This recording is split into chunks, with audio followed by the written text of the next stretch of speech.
The following is a conversation with Guido van Rossum, his second time on this podcast. He is the creator of the Python programming language and is Python's emeritus BDFL, Benevolent, Dictator for life. And now, a quick few second mention of each sponsor. Check them out in the description. It's the best way to support this podcast. We got Give Directly for philanthropy, 8 Sleep for naps, Fundrise for real estate investing, Insight Tracker for biodata, and Athletic Greens for nutritional health. Choose wisely, my friends. And now, onto the full ad reads. As always, no ads in the middle. I try to make these interesting, but if you skip them, please still check out our sponsors. I enjoy their stuff. Maybe you will too. This show is brought to you by Give Directly, a nonprofit that lets you send cash directly to the people that need it. Give Directly donors include previous guests of this podcast, Jack Dorsey, Elon Musk, Vitalik Buterin, all of whom happen to be, actually not Jack. Jack only's been on once, but I'm pretty sure he's going to be on again many more times. He's a fascinating human being. Anyway, Elon too. He'll be back on soon. And of course, Vitalik as well, after the merge. Anyway, all of that to say that the idea of giving directly to the people that need it is actually a really powerful way to help people. There's a lot of science, there's a lot of studies behind it that show that getting cash directly to the people that need it is actually the best way to help them. So I think a lot of philanthropy is based on the idea that you could have a lot of middlemen and you kind of fund that chain that's able to optimally redistribute the funding. And okay, there might be some interesting aspects to that idea, but what I think is especially interesting is that when you remove all of those middlemen and you give directly to the people that need it, is actually really effective. I frankly love that idea. You can visit givedirectly.org/Lex to learn more and send cash directly to someone living in extreme poverty. That's givedirectly.org/Lex. This episode is also brought to you by 8 Sleep and its new Pod 3 mattress. I love taking naps. I got very little sleep last night. I just had a crazy pile of tasks to finish, and I had a crazy busy day today. So after I'm done recording these very words that I'm speaking to you, I'm going to go lay down on an 8 Sleep bed, cold mattress, warm blanket, and I'm going to pass out for 20, 25, 30 minutes.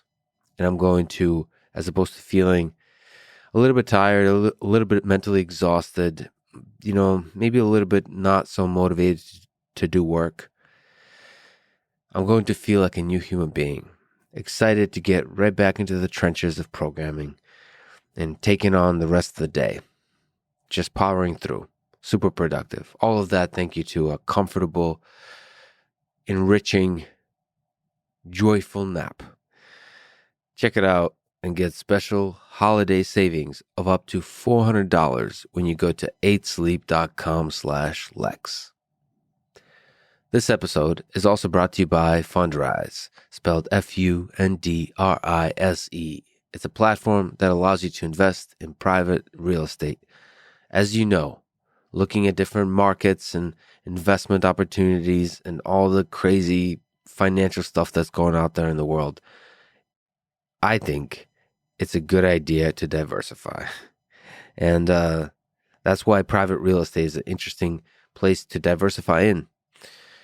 And of course, when you do that kind of diversification, you should be using the services that make it super easy. You don't need to be an expert in what's required in this kind of investment. You don't need to go through super complicated paperwork and so on. They vet everything for you. They figure out what are good real estate projects to invest in and make it super easy for you to do so. Over 150,000 investors use it.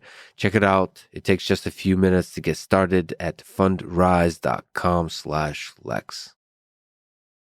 This show is also brought to you by Inside Tracker, a service I use to track biological data that comes from my body. It is fed in as the raw signal into machine learning algorithms, the DNA data, fitness tracker data, blood data, all that kind of stuff goes into the machine learning algorithm and gives a prediction, a recommendation about what I should do with my diet, and lifestyle changes.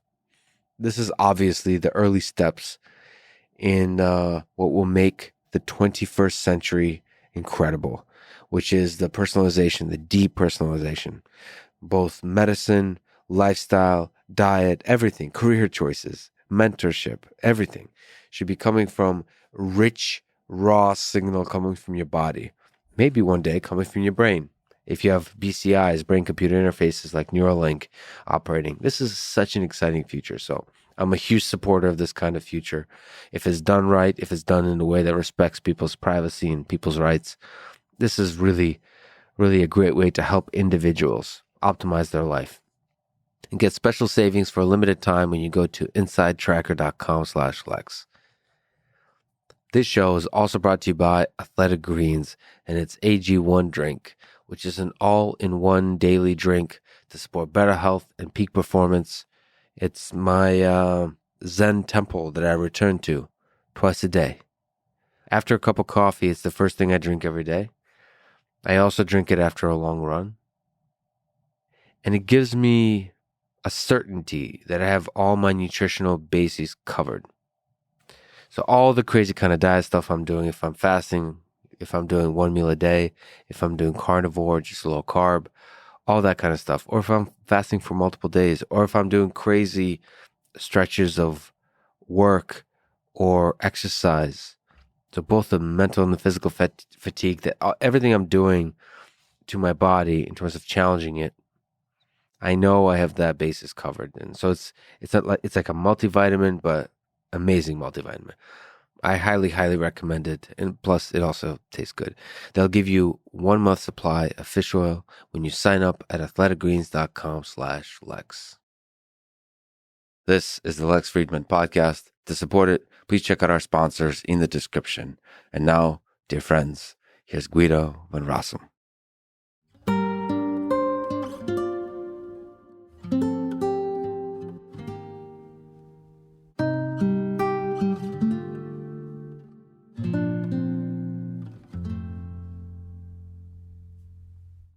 Python 3.11 is coming out very soon. In it, CPython claimed to be 10 to 60% faster. How did you pull that off? And what's CPython? CPython is the last Python implementation standing, also the first one that was ever created. The original Python implementation that I started over 30 years ago. So what does it mean that Python, the programming language, is implemented in another programming language called C? What kind of audience do you have in mind here? People who know programming? No, there's somebody on a boat that's into fishing and have never heard about programming, but also some world-class programmers. So you're going to have to speak to both. Imagine a boat with two people. One of them has not heard about programming, is really into fishing, and the other one is like an incredible Silicon Valley programmer that's programmed in everything. C, C++, Python, Rust, Java. He knows the entire history of programming languages, so you're going to have to speak to both. I imagine that boat in the middle of the ocean. Yes. I'm going to please the guy who knows how to fish first. Yes, please. He seems like the most useful in the middle of the ocean. You got to make him happy. I'm sure he has a cell phone, so he's probably very suspicious about what goes on in that cell phone. But he must have heard that inside a cell phone is a tiny computer. And a programming language is computer code that tells the computer what to do. It's a very low-level language. It's zeros and ones, and then there's assembly, and then... Oh, yeah, but we don't talk about these really low levels because those just confuse people. I mean, when we're talking about human language, we're not usually talking about vocal tracts and how you position your tongue. I was talking yesterday about how when you have a Chinese person and they speak English, this is a bit of a stereotype. They often don't know, or they can't seem to make the difference well between an L and an R. Mm-hmm. And I have a theory about that, and I've never checked this with linguists, that it probably has to do with the fact that in Chinese there is not really a difference, and it could be that there are regional variations in how native Chinese speakers pronounce that one sound that sounds to L to some, like L to some of them, like R to others. So it's both the sounds you produce with your mouth throughout the history of your life and what you're used to listening to. I mean, every language has that. Russian has, Exactly. the Slavic languages have sounds like the letter zh. Like Americans or English speakers don't seem to know the sound zh, zh. They seem uncomfortable with that sound. Yeah. So yes, okay. So we're not going to the shapes of tongues and the sounds that the mouth can make. Fine, And words. similarly, we're not going into the ones and zeros or machine language. I would say a programming language is a list of instructions like a cookbook recipe that sort of tells you how to do a certain thing, like make a sandwich. Well, acquire a loaf of bread, cut it in slices, take 2 slices, put mustard on one, put jelly on the other or something, then add the meat, then add the cheese. Mm. I've heard that science teachers can actually do great stuff with recipes like that and trying to interpret their students' instructions incorrectly until the students are completely unambiguous about it. With language, see, that's the difference between natural languages and programming languages. I think ambiguity is a feature, not a bug in human spoken languages. Like that's the dance of communication between humans. Well, for lawyers, ambiguity certainly is a feature. For plenty of other cases, the ambiguity is not much of a feature, but we work around it, of course. Well, What's more important is context. So with context, the precision of the statement becomes more and more concrete, right? But, when you say, I love you to a person that matters a lot to you, the person doesn't try to compile that statement and return an error saying, please define love, right? No, but I imagine that my wife and my son interpret it very differently. Yes. Even though it's the same 3 words. But imprecisely still. Oh, for sure. Lawyers have a lot of follow-up questions for you. Nevertheless, the context is already different in that case. Yes, fair enough. So that's a programming language, is ability to unambiguously state a recipe. Actually, let's go back. Let's go to PEP 8.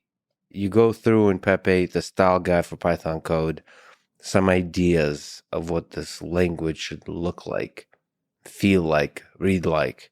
And the big idea there is that code readability counts. What does that mean to you? And how do we achieve it? So this recipe should be readable. That's a thing between programmers. Because on the one hand, we always explain the concept of programming language as computers need instructions, and computers are very dumb and they need very precise instructions because they don't have much context. In fact, they have lots of context, but their context is very different. But what we've seen emerge during the development of software, starting probably in the late 40s, is that software is a very social activity. A software developer is not a mad scientist who sits alone in his lab writing brilliant code. Software is developed by teams of people. Even the mad scientist sitting alone in his lab can type fast enough to produce enough code so that by the time he's done with his coding, he still remembers what the first few lines he wrote mean. Mm-hmm. So even the mad scientist coding alone in his lab would be sort of wise to adopt conventions on how to format the instructions that he gives to the computer. So that the thing is, there is a difference between a cookbook recipe and a computer program. The cookbook recipe, the author of the cookbook writes it once, and then it's printed in 100,000 copies. And then lots of people in their kitchens try to recreate that recipe, that particular pie or dish from the recipe. And so there, the goal of the cookbook author is to make it clear to the human reader of the recipe, the human amateur chef in most cases. When you're writing a computer program, you have two audiences at once. It needs to tell the computer what to do, but it also is useful if that program is readable by other programmers. Because computer software, unlike the typical recipe for a cherry pie, is so complex that you don't get all of it right at once. You end up with the activity of debugging, and you end up with the activity of... So debugging is trying to figure out why your code doesn't run the way you thought it should run. That means broadly, it could be stupid little errors, or it could be big logical errors. It could be anything spiritual. It could be anything from a typo to a wrong choice of algorithm to building something that does what you tell it to do, but that's not useful. Yeah, it seems to work really well 99% of the time, but does weird things 1% of the time on some edge cases. That's pretty much all software nowadays. All good software, right? Well, yeah, for bad software, that 99 goes down a lot. So, but it's not just about the complexity of the program. It's like you said, it is a social endeavor in that you're constantly improving that recipe for the cherry pie.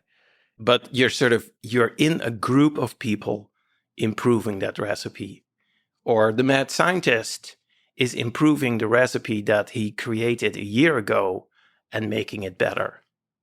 Or adding something. He decides that he wants he wants some decoration on his pie or icing or... So there's broad philosophical things and there's specific advice on style. So first of all, the thing that people first experience when they look at Python, it is very readable, but there's also like a spatial structure to it. Can you explain the indentation style of Python and what is the magic to it? Spaces are important for readability of any kind of text. If you take a cookbook recipe and you remove all the bullets and other markup, and you just crunch all the text together, maybe you leave the spaces between the words, but that's all you leave. When you're in the kitchen trying to figure out, what are the ingredients and what are the steps? And where does this step end and the next step begin? You're going to have a hard time if it's just one solid block of text. Mm-hmm. On the other hand, what a typical cookbook does, if the paper is not too expensive, each recipe starts on its own page. Maybe there's a picture next to it. The list of ingredients comes first. There's a standard notation. There's shortcuts so that you don't have to sort of write 2 sentences on how you have to cut the onion, because there are only 3 ways that people ever cut onions in a kitchen: small, medium, and in slices, or something like that. Right. None of my examples make any sense to real cooks, of course, but... Yeah. We're talking to programmers with a metaphor of cooking. I love it. But there is a strictness to the spacing that Python defines. So there's some looser things, some stricter things, but the 4 spaces for the indentation is really interesting. It really defines what the language looks and feels like. Because indentation, sort of taking a block of text and then having inside that block of text a smaller block of text that is indented further as sort of a group. It's like you have a bulleted list in a complex business document, and inside some of the bullets are other bulleted lists. You will indent those too. Mm-hmm.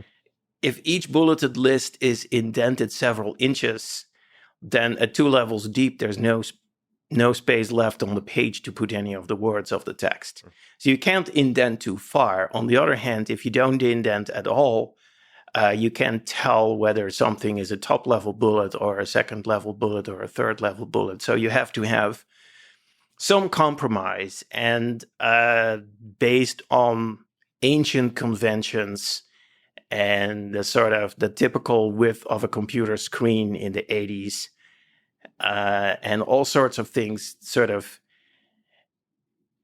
we came up with sort of 4 spaces as a compromise. I mean, there are groups, there are large groups of people who code with 2 spaces per indent level. For example, the Google Style Guide, all the Google Python code, and I think also all the Google C++ code is indented with only 2 spaces per block. If you're not used to that, it's harder to, at a glance, understand the code, because the sort of the high level structure is determined by the indentation. On the other hand, there are other programming languages where the indentation is 8 spaces or a whole tab stop in sort of classic Unix. And to me, that looks weird, because you sort of, after 3 indent levels, you've got no room left. Well, there's some languages where the indentation is a recommendation. It's a stylistic one. The code compiles even without any indentation. And then Python, really, indentation is a fundamental part of the language, right? It doesn't have to be 4 spaces. So you can code Python with 2 spaces per block, or 6 spaces, or 12 if you really want to go wild. But sort of everything that belongs to the same block needs to be indented the same way. In practice, in most other languages, people recommend doing that anyway. If you look at C or Rust or C++, all those languages, Java, don't have a requirement of indentation, but except in extreme cases, they're just as anal about having their code properly indented. So any IDE that does syntax highlighting that works with Java or C++, they will yell at you aggressively if you don't do proper indentation. They'd suggest the proper indentation for you. Like in C, you type a few words and then you type a curly brace, which there is their notion of sort of begin an indented block. Yep. Then you hit return, and then it automatically indents 4 or 8 spaces, depending on your style preferences or how your editor is configured. Was there a possible universe in which you considered having braces in Python? Absolutely, yeah. What was it, 60-40, 70-30 in your head? What was the trade-off? For a long time, I was actually convinced that the indentation was just better. Without context, I would still claim that indentation is better. It reduces clutter. However, as I started to say earlier, context is almost everything. And in the context of coding, most programmers are familiar with multiple languages, even if they're only good at 1 or 2. Mm-hmm.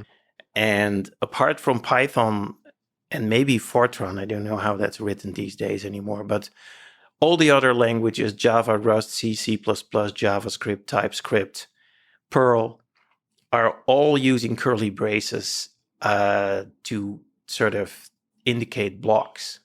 And so Python is the odd one out. So it's a radical idea.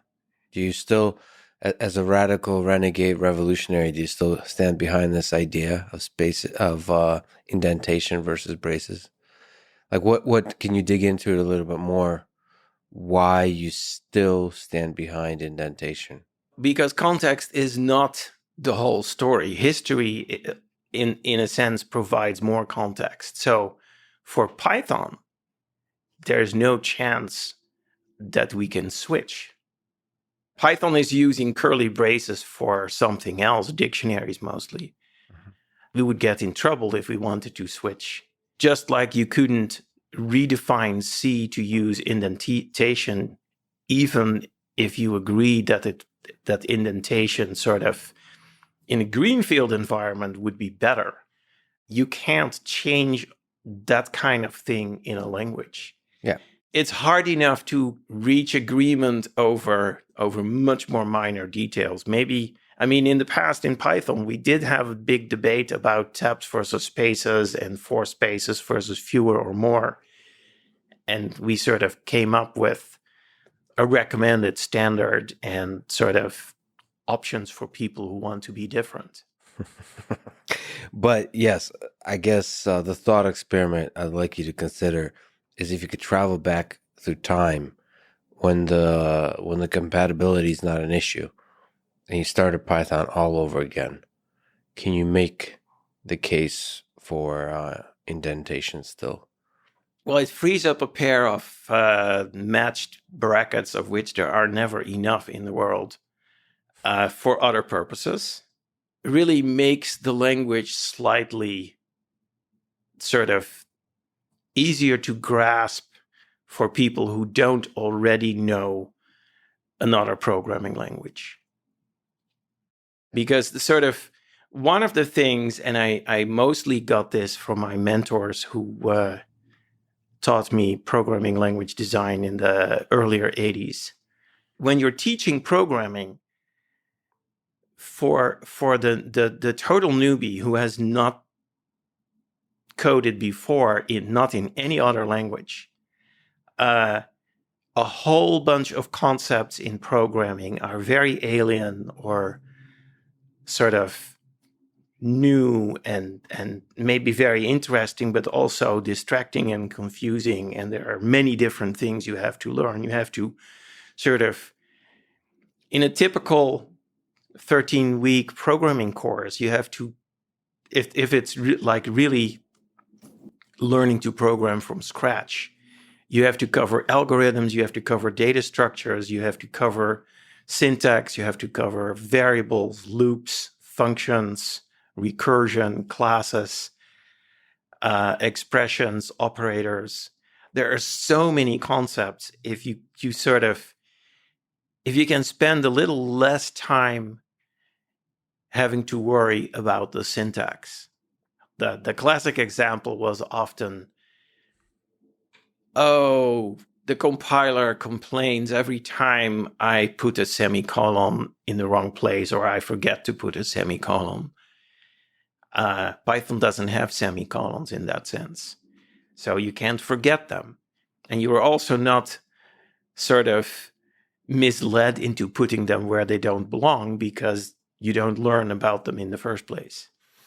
The flip side of that is forcing the strictness onto the beginning programmer to teach them that programming is values attention to details. You don't get to just write the way you write an English Plenty paper. of other details that they have Yes. to pay attention to. Yes. So I think they'll still get the message about paying attention to details. The interesting design choice, so I still program quite a bit in PHP, and I'm sure there's other languages like this, but the $sign before a variable, that was always an annoying thing for me.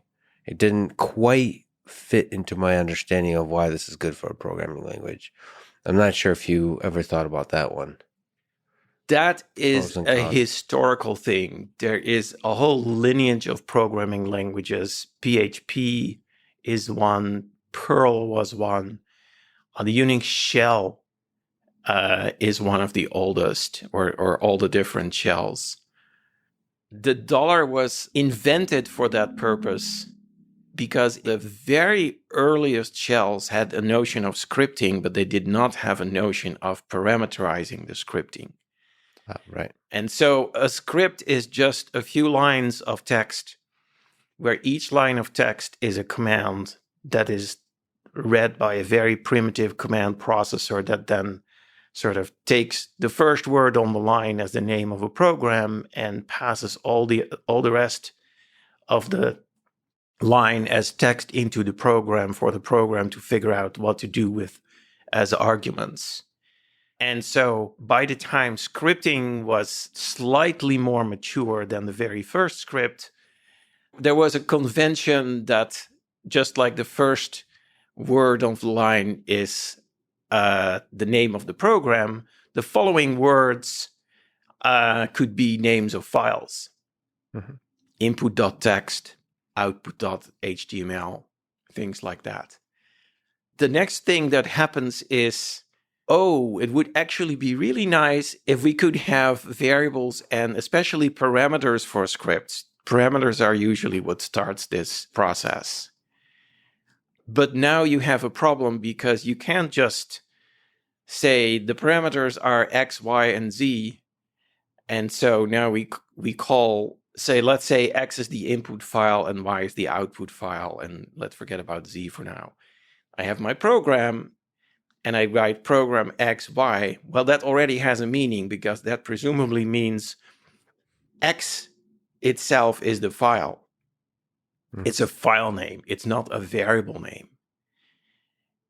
And so the inventors of things like the Unix shell, and I'm sure job command language at IBM before that, had to use something that made it clear to the script processor, here is an X that is not actually the name of a file, which you just pass through to the program you're running. Here is an X that is the name of a variable.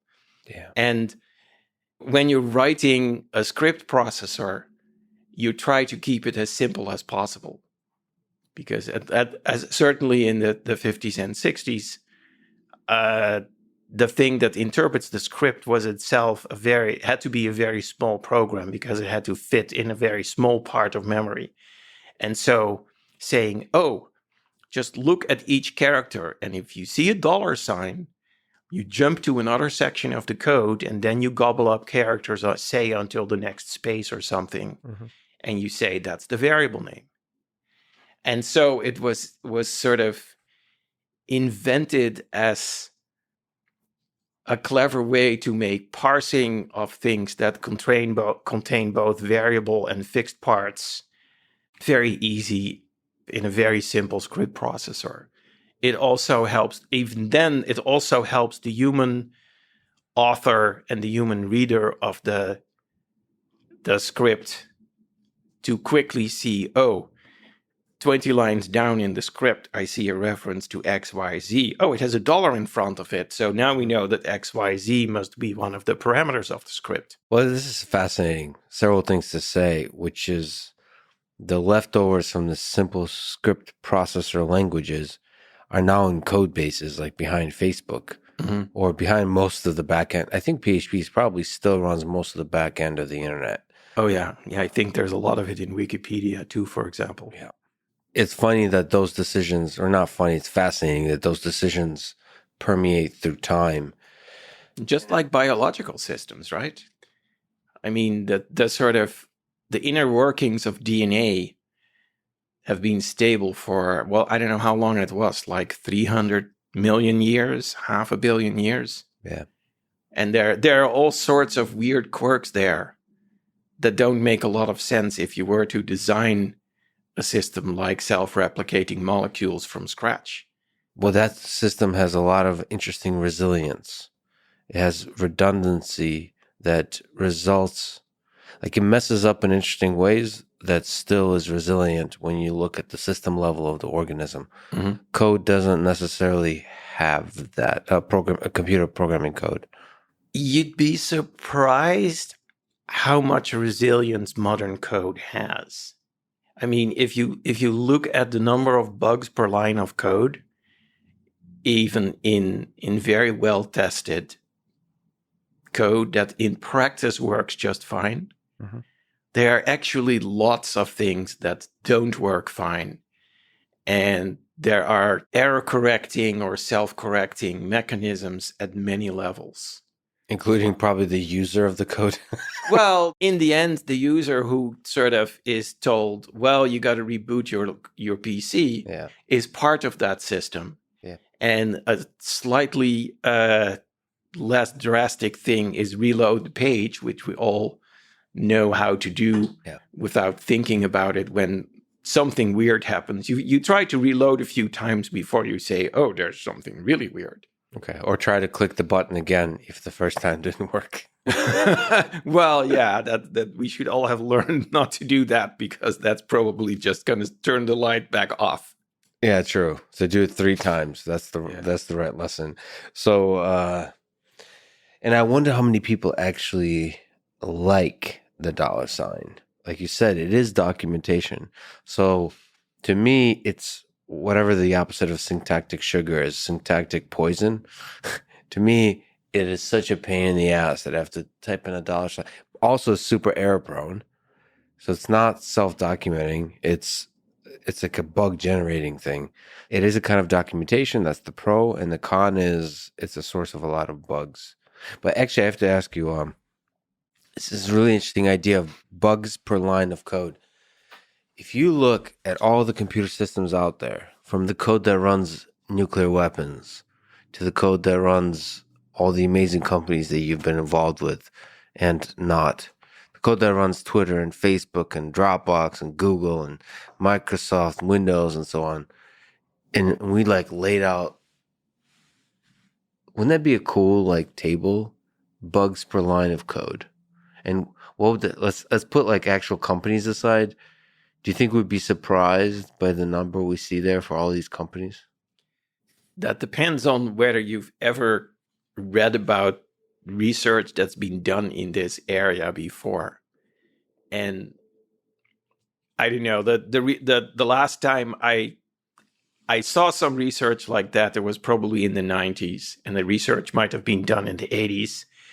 But the conclusion was across a wide range of different software, different languages, different companies, different development styles. The number of bugs is always, I think it's in the order of about 1 bug per 1,000 lines in sort of mature software that is considered interesting, as good as it gets. Can I give you some facts here? There's a lot of really good papers. So you said mature software, right? So here's a report from a like programming analytics company. Now this is from a developer perspective. Well, let me just say what it says because this is very weird and surprising. On average, a developer creates 70 bugs per 1,000 lines of code. 15 bugs per 1,000 lines of code find their way to the customers. This is in the software they've analyzed. I was wrong by an order of magnitude there. Fixing a bug takes 30 times longer than writing a line of code. That I can believe. Yeah, totally. 75% of a developer's time is spent on debugging. That's for an average developer that they analyzed is 1,500 hours a year. In US alone, $113 billion is spent annually on identifying and fixing bugs. And I imagine this is marketing literature for someone who claims to have a golden bullet or a silver bullet that makes all that investment in fixing bugs go away. But that is usually not going to. Yeah, that's not going to happen. Well, they're referencing a lot of stuff, of course, but it is a page that is, there's a contact us button at the bottom. Presumably, if you just spend a little bit less than $100 billion, we're willing to solve the problem for you. Right. And there's also a report on Stack Exchange and Stack Overflow on the exact same topic. But when I open it up at the moment, the page says Stack Overflow is currently offline for maintenance. Oh, that is ironic. Yes. By the way, their error page is awesome. Anyway, I mean, can you believe that number of bugs? Oh, absolutely. Isn't that scary that 70 bugs per 1,000 lines of code? So even 10 bugs per 1,000 lines of code. Well, that's about 1 bug every 15 lines, and that's when you're first typing it in. From a developer, but like, how many bugs are going to be found if you're typing? Well, the development process is extremely iterative. Yeah. Typically, you don't make a plan for what software you're going to release a year from now. Yeah. And work out all the details, because actually all the details themselves they sort of compose a program. And that being a program, all your plans will have bugs in them too, and inaccuracies. But what you actually do is you do a bunch of typing, and I'm a really bad typist. I've never learned to type with 10 fingers. How many do you use? Well, I use all 10 of them, but not very well. But Right. I never took a typing class, and I never sort of corrected that. So the first time I seriously learned, I had to learn the layout of a QWERTY keyboard was actually in college in my first programming classes, where we used punch cards. Mm-hmm. And so with my two fingers, I sort of pecked out my code. Watch anyone give you a little coding demonstration. They'll have to produce like 4 lines of code. And now see how many times they use the backspace key. Yeah. Because they made a mistake. And some people, especially when someone else is looking, will backspace over 20, 30, 40 characters to fix a typo earlier in a line. If you're slightly more experienced, of course, you use your arrow buttons to go, or your mouse to, but the mouse is usually slower than the arrows. Mm-hmm. But a lot of people, when they type a 20-character word, which is not unusual, and they realize they made a mistake at the start of the word, they backspace over the whole thing and then retype it. And sometimes it takes 3-4 times to get it right. So I don't know what your definition of bug is. Arguably, mistyping a word and then correcting it immediately is not a bug. On the other hand, you already do sort of lose time. And every once in a while, there's sort of a typo that you don't get in that process. And now you've typed like 10 lines of code, and somewhere in the middle of it, you don't know where yet, is a typo or maybe a thinko where you forgot that you had to initialize a variable or something. But those are two different things. And I would say, yes, you have to actually run the code to discover that typo.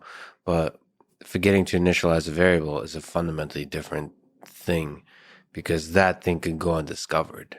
That depends on the language. In Python, it will not. Right. And sort of modern compilers are usually pretty good at catching that, even for C. So for that specific thing, but actually deeper, there might be another variable that is initialized, but logically speaking, the one you meant related. Yep.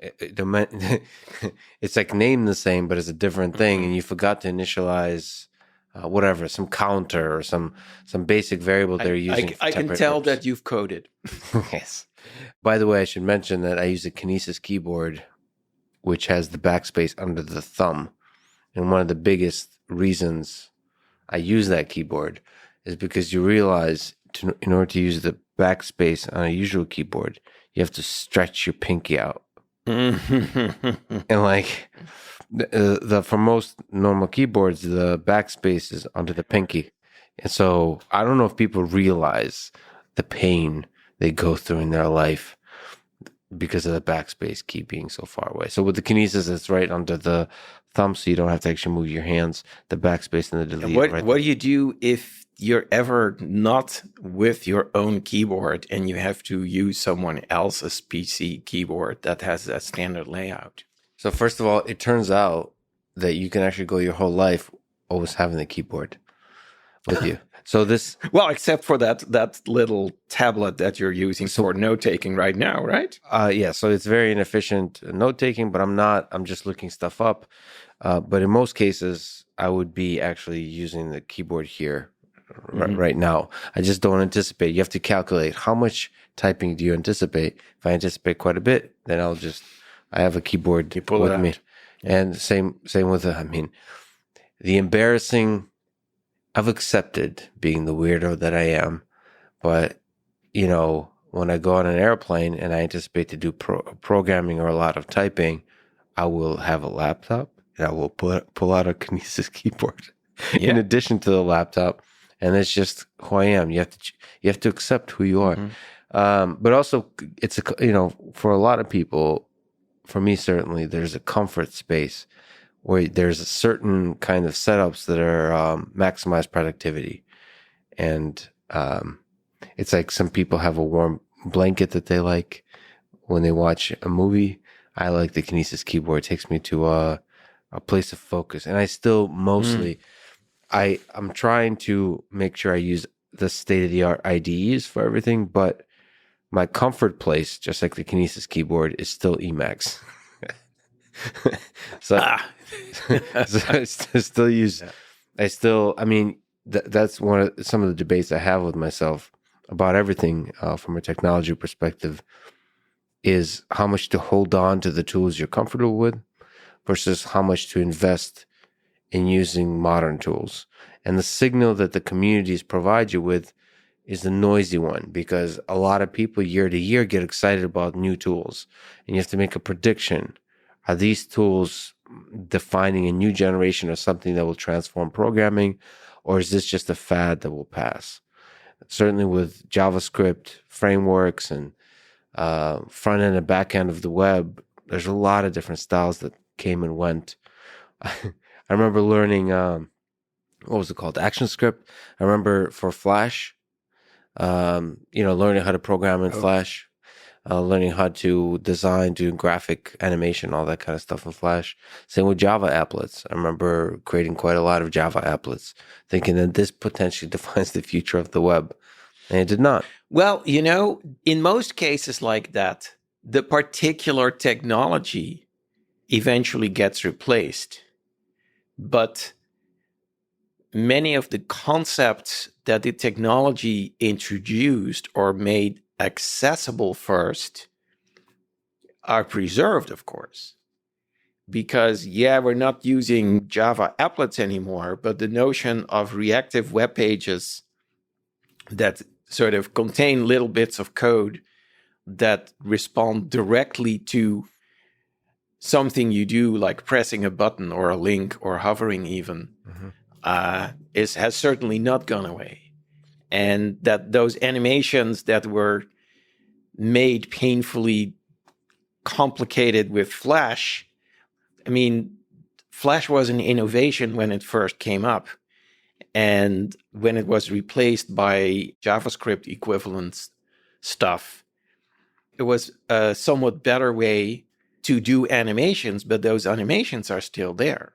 Not all of them, but sort of, again, there is an evolution, and so often with technology, that the technology that was eventually thrown away or replaced was still essential to sort of get started. There wouldn't be jet planes without propeller planes, I bet you.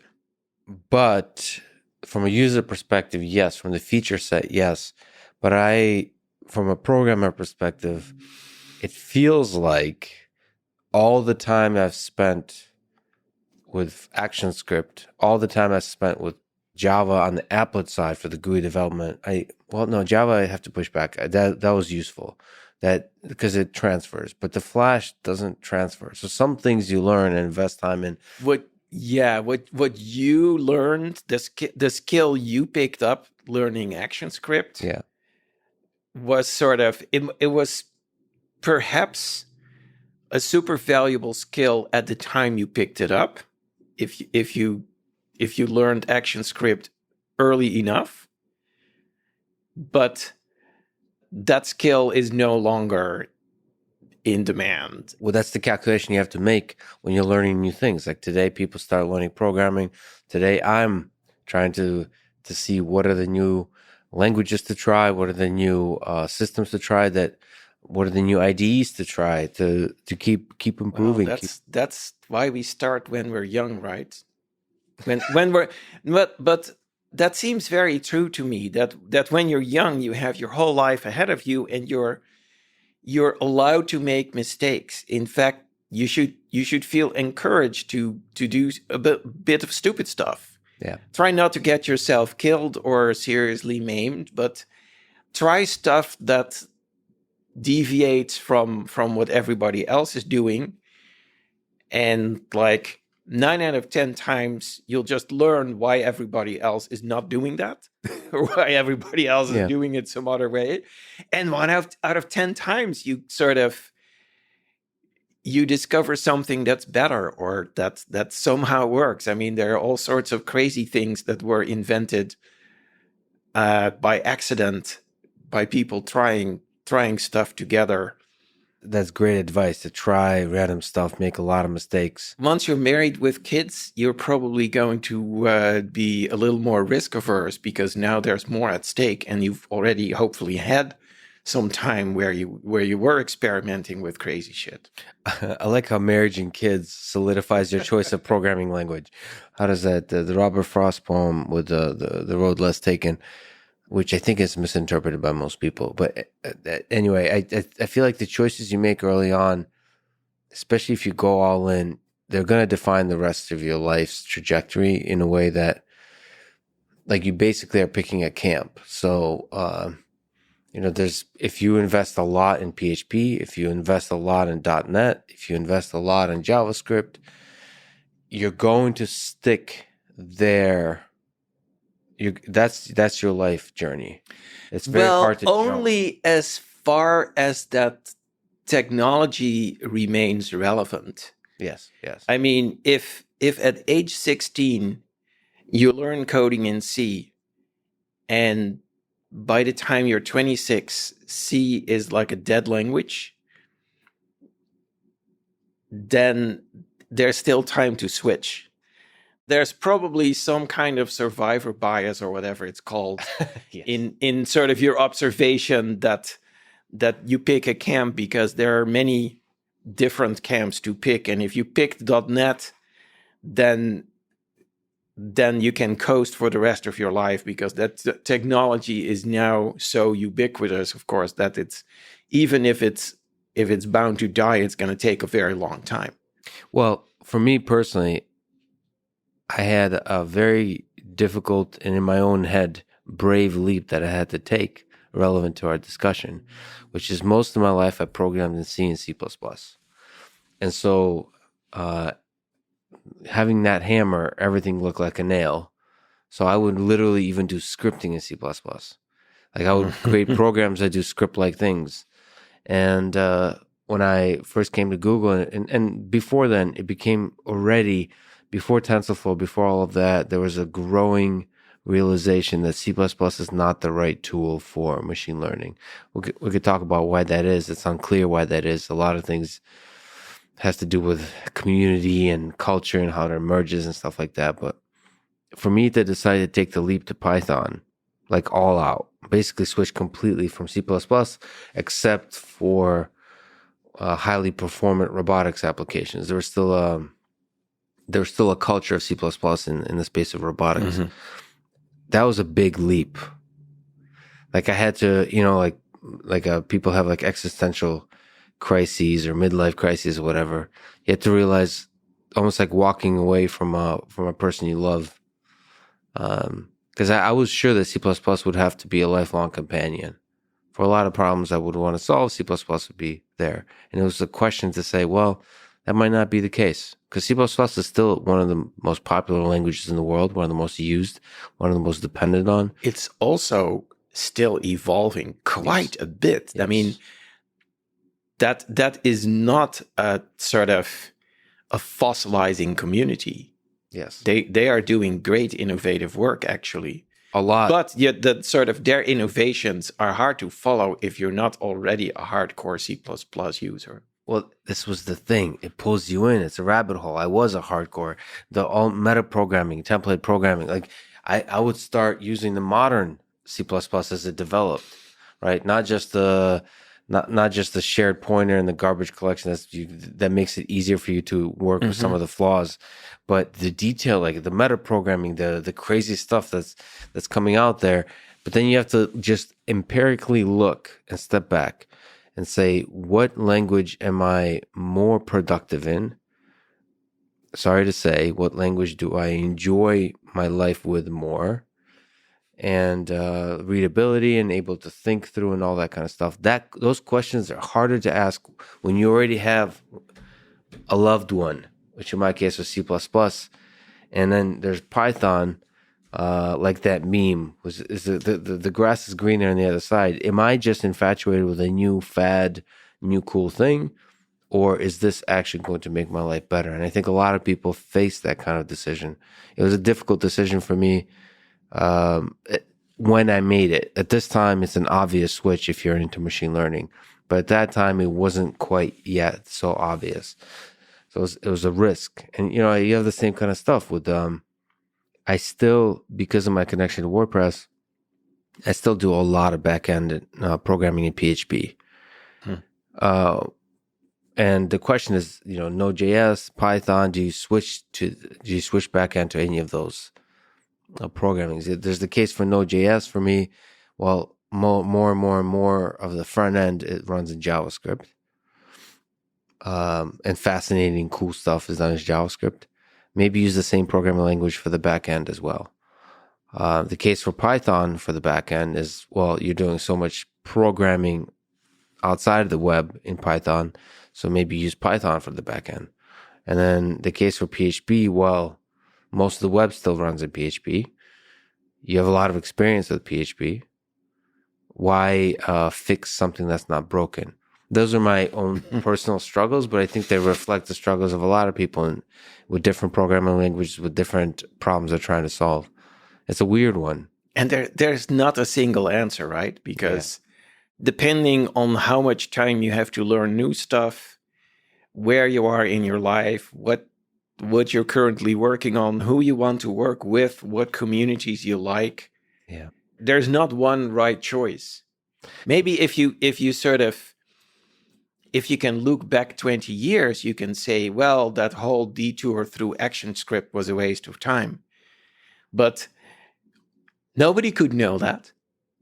So you can't beat yourself up over that. You just need to accept that not every choice you make is going to be perfect. Maybe sort of keep a plan B in the back of your mind. But don't overthink it. Don't try to don't create a spreadsheet with like where you're trying to estimate, well, if I learn this language, I expect to make X million dollars in a lifetime, and if I learn that language, I expect to make Y million dollars in a lifetime. And which is higher, and which has more risk, and where is the chance that it's like picking a stock? Kind of, but I think with stocks you can do diversifying your investment is good. With productivity in life, boy, that spreadsheet is possible to construct. Like if you actually carefully analyze what your interests in life are, where you think you can maximally impact the world, there really is better and worse choices for a programming language that are not just about the syntax, but about the community, about where you predict the community is headed, what large systems are programmed in that. But can you create that spreadsheet? Because that's sort of, you're mentioning a whole bunch of inputs that go into that spreadsheet where you have to estimate things that are very hard to measure and even harder. I mean, they're hard to measure retroactively, and they're even harder to predict. Like, what is the better community? Well, better is one of those incredibly difficult words. What's better for you is not better for someone else. No, but we're not doing a public speech about what's better. We're doing a personal spiritual journey. I can determine a circle of friends, circle 1 and circle 2, and I can have a bunch of parties with 1 and a bunch of parties with 2, and then write down or take a mental note of what made me happier, right? And that, you have, if you're a machine learning person, you want to say, okay, I want to build a large company that is grounded in machine learning, but also has a sexy interface that has a large impact in the world. What languages do I use? You look at what Facebook is using, you look at what Twitter is using. Then you look at performant, more newer languages like Rust, or you look at languages that most of the community uses in the machine learning space, that's Python. And you can think through, you can hang out and think through it. And it's always a invest. And the level of activity of the community is also really interesting. Like you said, C++ and Python are super active in terms of the development of the language itself. But do you think that you can make objective choices there? No. but there's a gut you build up. Like, don't you believe in that gut feeling? Everything is very subjective. And yes, you most certainly can have a gut feeling, and your gut can also be wrong. That's why there are billions of people, because they're not all right. I mean, clearly there are more people living in the Bay Area who have plans to sort of create a Google-sized company than there's room in the world for Google-sized companies. And they're going to have to duke it out in the market space. And there's many more choices than just the programming language. Speaking of which, let's go back to the boat with the fisherman who's tuned out long ago. Let's talk to the programmer. Let's jump around and go back to CPython that we tried to define as the reference implementation. And one of the big things that's coming out in 3.11, what's the right way to pronounce that? We tend to say 3.11 because it really was like we went 3.8, 3.9, 3.10, 3.11, and we're planning to go up to 3.99. 99? What happens after 99? Probably just 3.100 if we make it there. Okay. And go all the way to 420. I got it. Forever Python v3. We'll talk about 4, but more for fun. So 3.11 is coming out. One of the big sexy things in it is it'll be much faster. So how did you, beyond hiring a great team or working with a great team, make it faster? What are some ideas that makes it faster? It has to do with simplicity of software versus performance. And so even though C is known to be a low-level language, which is great for writing sort of a high-performance language interpreter, when I originally started Python or CPython, I didn't expect there would be great success and fame in my future. So I try to get something working and useful in about 3 months. And so I cut corners. I borrowed ideas left and right when it comes to language design as well as implementation. I also wrote much of the code as simple as it could be. And there are many things that you can code more efficiently by adding more code. It's a bit of a sort of a time-space trade-off where you can compute a certain thing from a small number of inputs, and every time you get presented with a new input, you do the whole computation from the top. That can be simple looking code. It's easy to understand. It's easy to reason about, that you can tell quickly that it's correct, at least in the sort of mathematical sense of correct. Because it's implemented in C, maybe it performs relatively well. But over time, as the requirements for that code and the need for performance go up, you might be able to rewrite that same algorithm using more memory, maybe remember previous results, so you don't have to recompute everything from scratch. Like the classic example is computing prime numbers.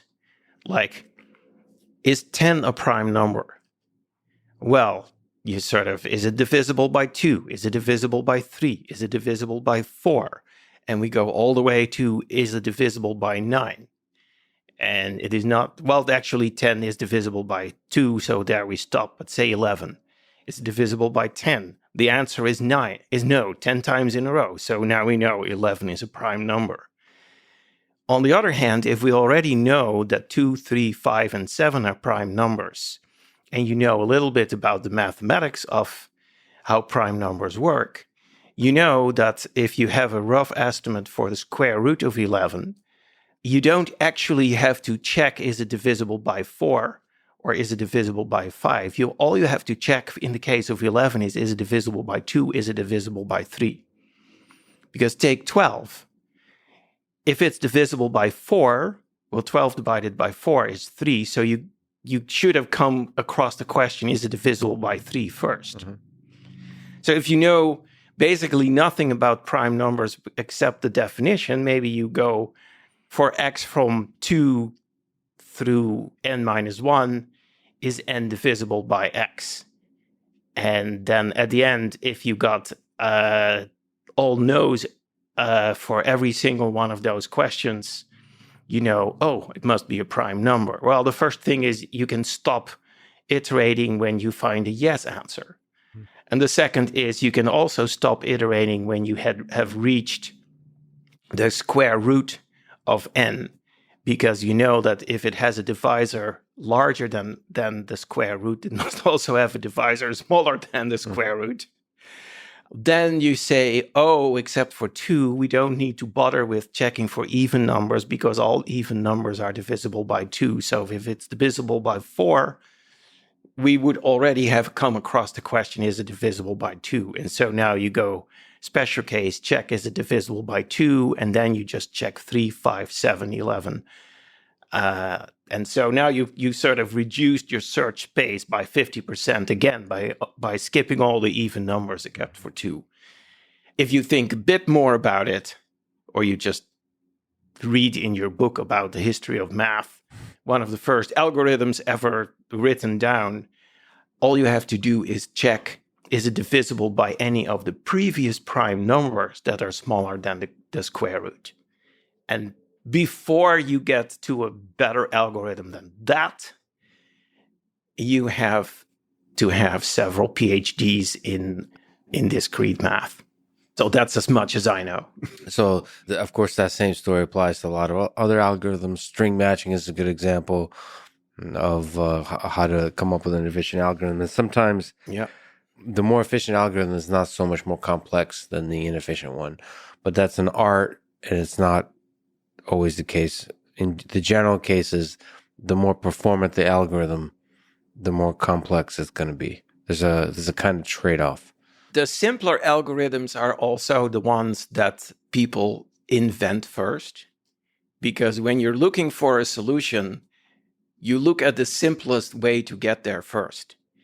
And so if there is a simple solution, even if it's not the best solution, not the fastest or the most memory efficient or whatever, a simple solution, and simple is fairly subjective, but mathematicians have also thought about sort of what is a good definition for simple in the case of algorithms.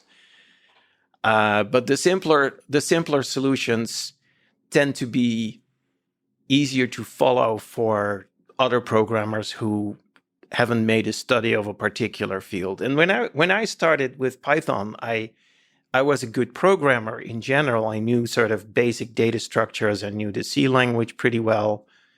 But there were many areas where I was only somewhat familiar with the state of the art. Mm-hmm. And so I picked, in many cases, the simplest way I could solve a particular subproblem, because when you're designing and implementing a language, you have many hundreds of little problems to solve. And you have to have solutions for every one of them before you can sort of say, I've invented a programming language.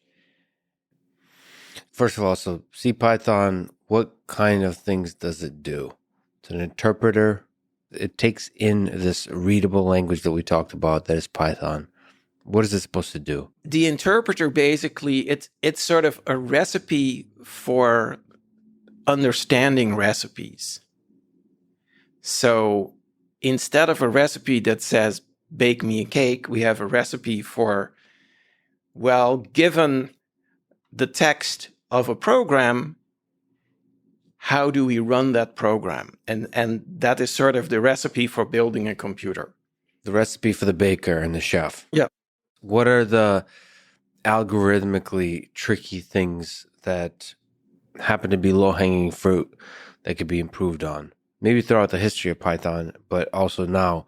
How is it possible that 3.11 in year 2022, it's possible to get such a big performance improvement? We focused on a few areas where we still felt there was low-hanging fruit. The biggest one is actually the interpreter itself.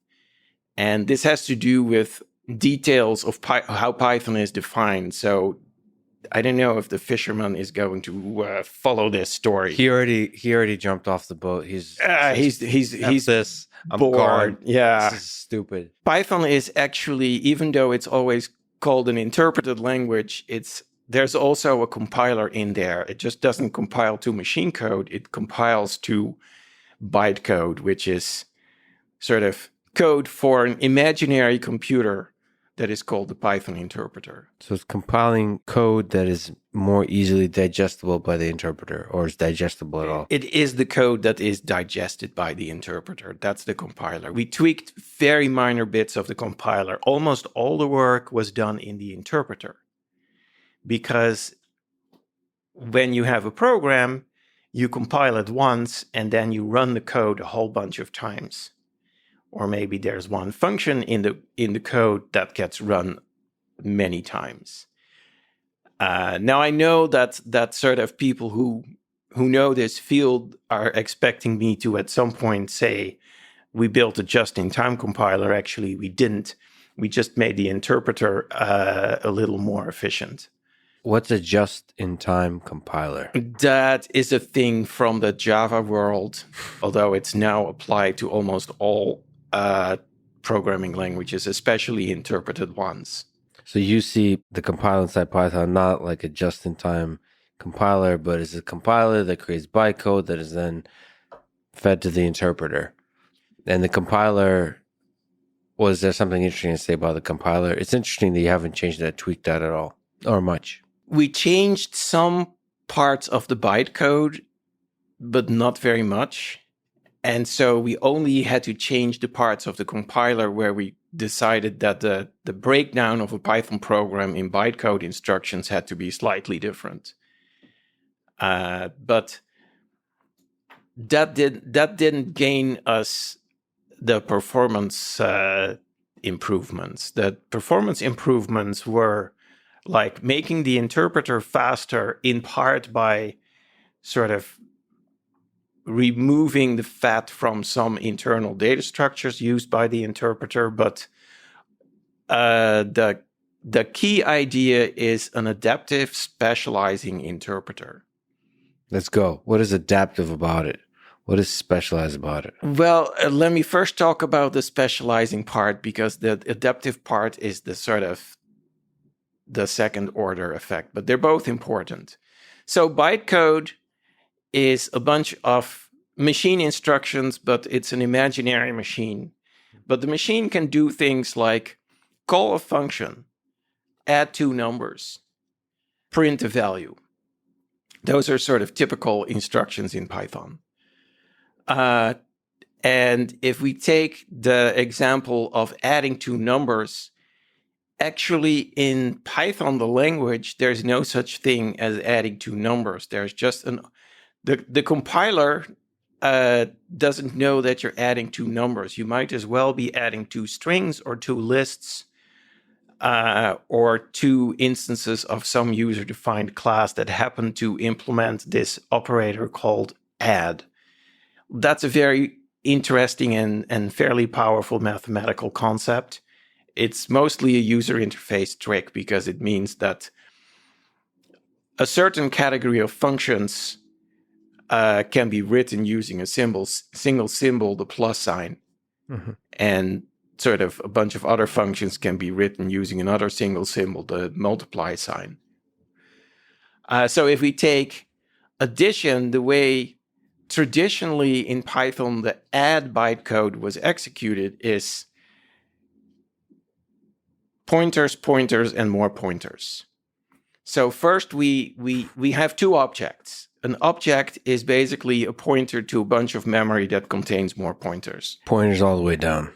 Well, not quite, but there are a lot of them. So to simplify a bit, we look up in one of the objects, what is the type of that object, and does that object type define an add operation?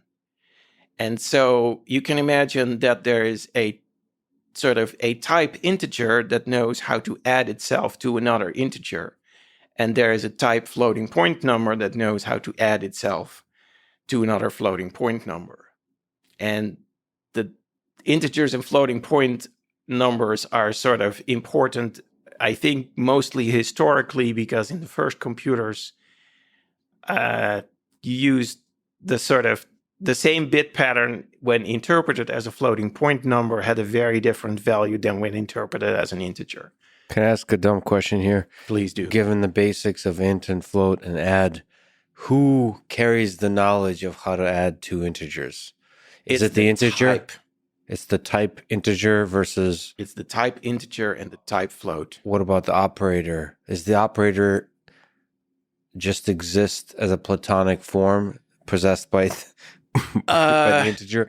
The operator is more like it's an index in a list of functions that the integer type defines. And so the integer type is really a collection of functions, and there's an add function, and there's a multiply function, and there are like 30 other functions for other operations. There's a power function, for example. And you can imagine that in memory, there is a distinct slot for the add operations. Let's say the add operation is the first operation of a type, and the multiply is the second operation of a type. So now we take the integer type and we take the floating point type. Mm-hmm. In both cases, the add operation is the first slot and multiply is the second slot. But each slot contains a function, and the functions are different because the add two integers function interprets the bit patterns as integers. The add to float function interprets the same bit pattern as a floating point number. And then there is the string data type, which again interprets the bit pattern as the address of a sequence of characters. Mm-hmm. There are lots of lies in that story, but that's sort of a basic idea. I could tell the fake news and the fabrication going on here at the table. But where's the optimization? Is it on the operator? Is it a different inside the integer? The optimization is the observation that in a particular line of code. So now you write your little Python program. Mm-hmm. And you write a function, and that function sort of takes a bunch of inputs, and at some point it adds two of the inputs together. Now, I bet you even if you call your function 1,000 times, that all those calls are likely all going to be about integers, because maybe your program is all about integers. Or maybe on that particular line of code where there's that plus operator, every time the program hits that line, the variables A and B that are being added together happen to be strings. Mm-hmm. And so what we do is, instead of having this single byte code that says, here's an add operation, and the implementation of add is fully generic. It looks at the object. From the object, it looks at the type. Then it takes the type and it looks up the function pointer. Then it calls the function. Now the function has to look at the other argument and has to double check that the other argument has the right type. And then there's a bunch of error checking before it can actually just go ahead and add the two bit patterns in the right way. What we do is, every time we execute an add instruction like that, we keep a little note of, in the end, after we hit the code that did the addition for a particular type, what type was it?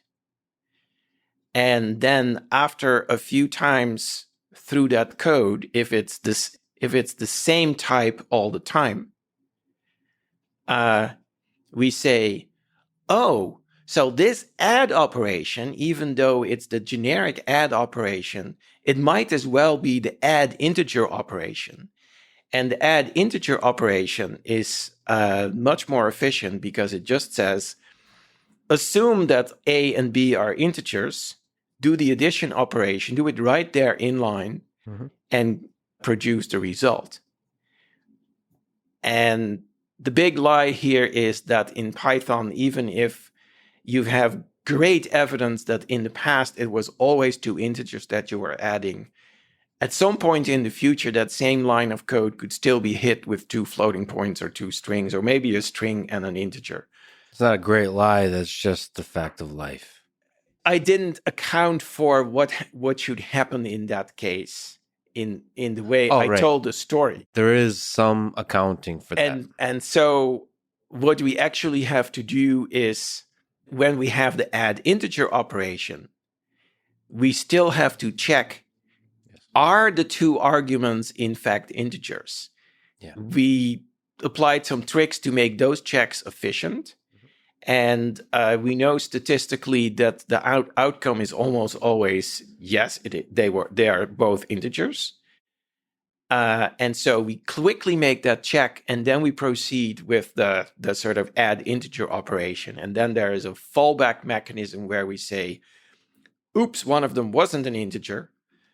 Now we're going to pretend that it was just the fully generic add operation. We wasted a few cycles believing it was going to be two integers, and then we had to back up. But we didn't waste that much time, and statistically, most of the time, basically, we're sort of hoping that most of the time we guess right, because if it turns out that we guessed wrong too often, or we didn't have a good guess at all, things might actually end up running a little slower. So someone armed with this knowledge and a copy of the implementation, someone could easily construct a counterexample where they say, oh, I have a program and now it runs 5 times as slow in Python 3.11 than it did in Python 3.10. But that's a very unrealistic program. That's just like an extreme fluke. It's a fun reverse engineering task, though. Oh, yeah. So there's people do that stuff. People like fun, yes. So there's some presumably heuristic of what defines a momentum of saying, you seem to be adding two integers, not two generic types. So how do you figure out that heuristic? I think that the heuristic is actually, we assume that the weather tomorrow is going to be the same as the weather today. So you don't need 2 days of the weather? No.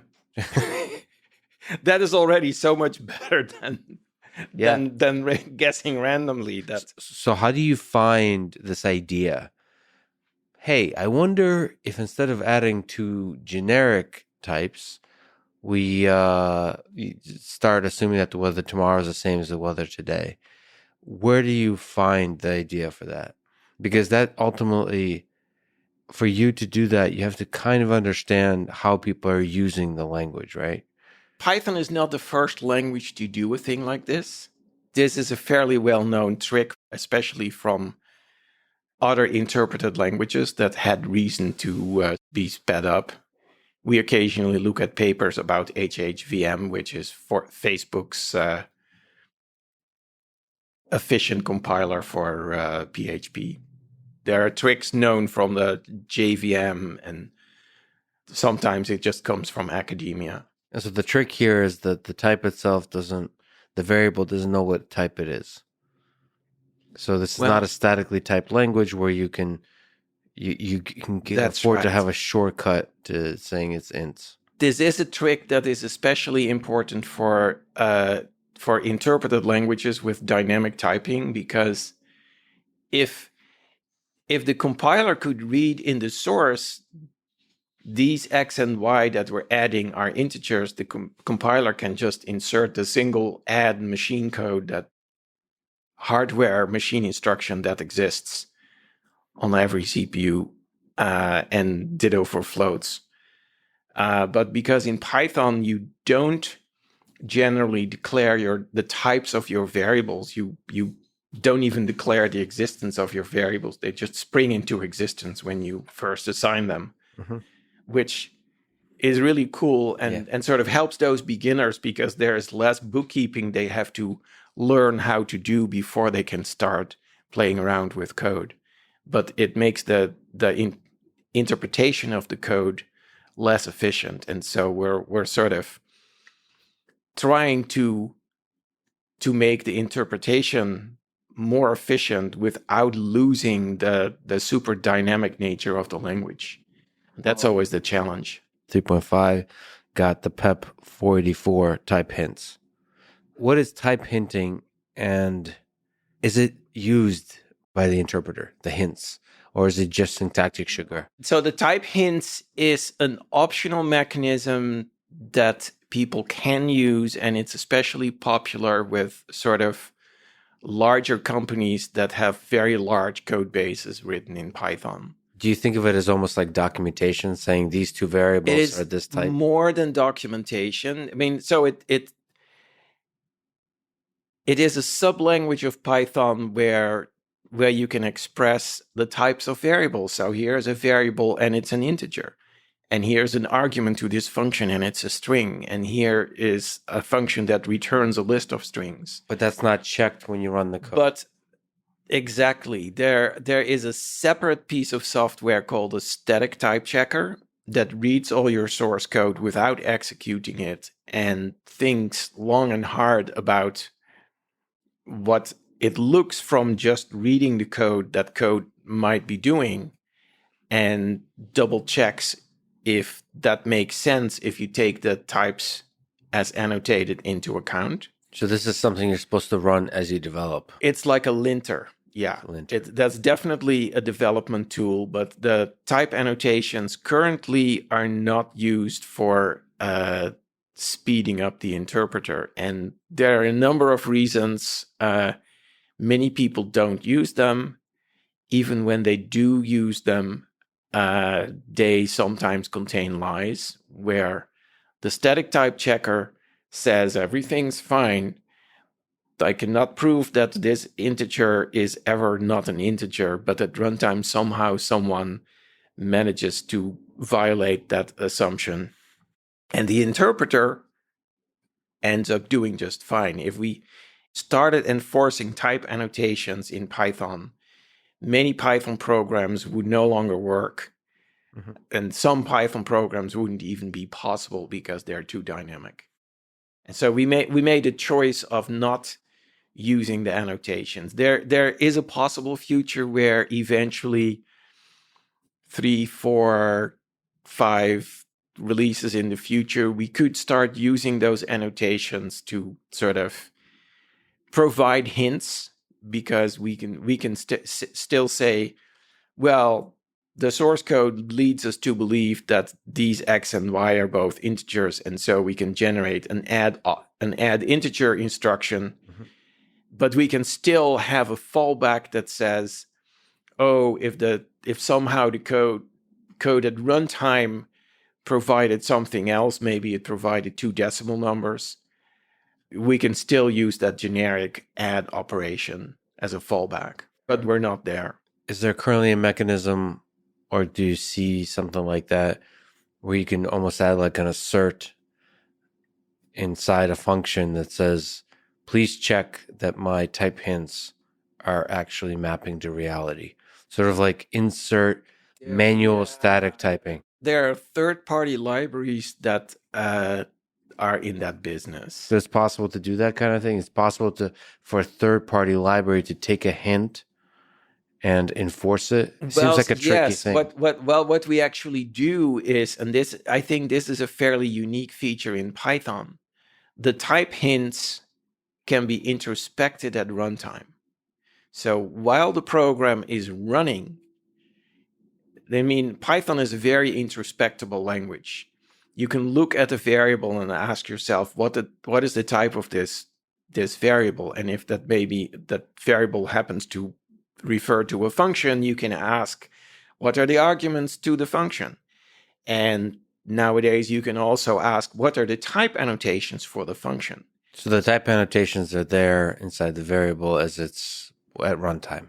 They're mostly associated with the function object, not with each individual variable, but Right. you can sort of map from the arguments to the variables. And that's what a third-party library can help. Exactly. And the problem with that is that all that extra runtime type checking is going to slow your code down instead of speed it up.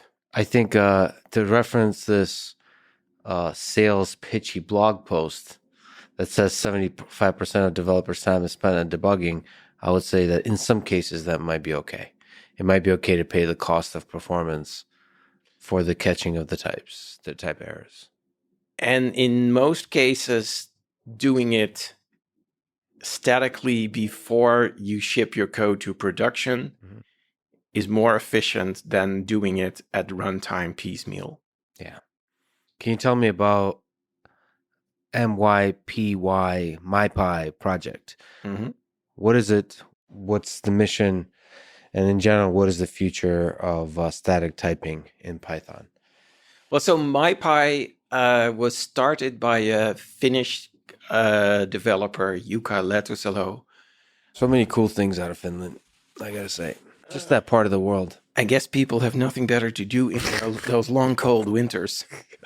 Yeah, I don't know. I think Jukka lived in England when he invented that stuff, actually. But mypy is the original static type checker for Python. And the type annotations that were introduced with PEP 484 were sort of developed together with the static type checker.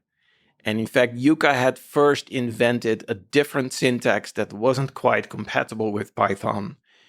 And Jukka and I sort of met at a Python conference in 2013.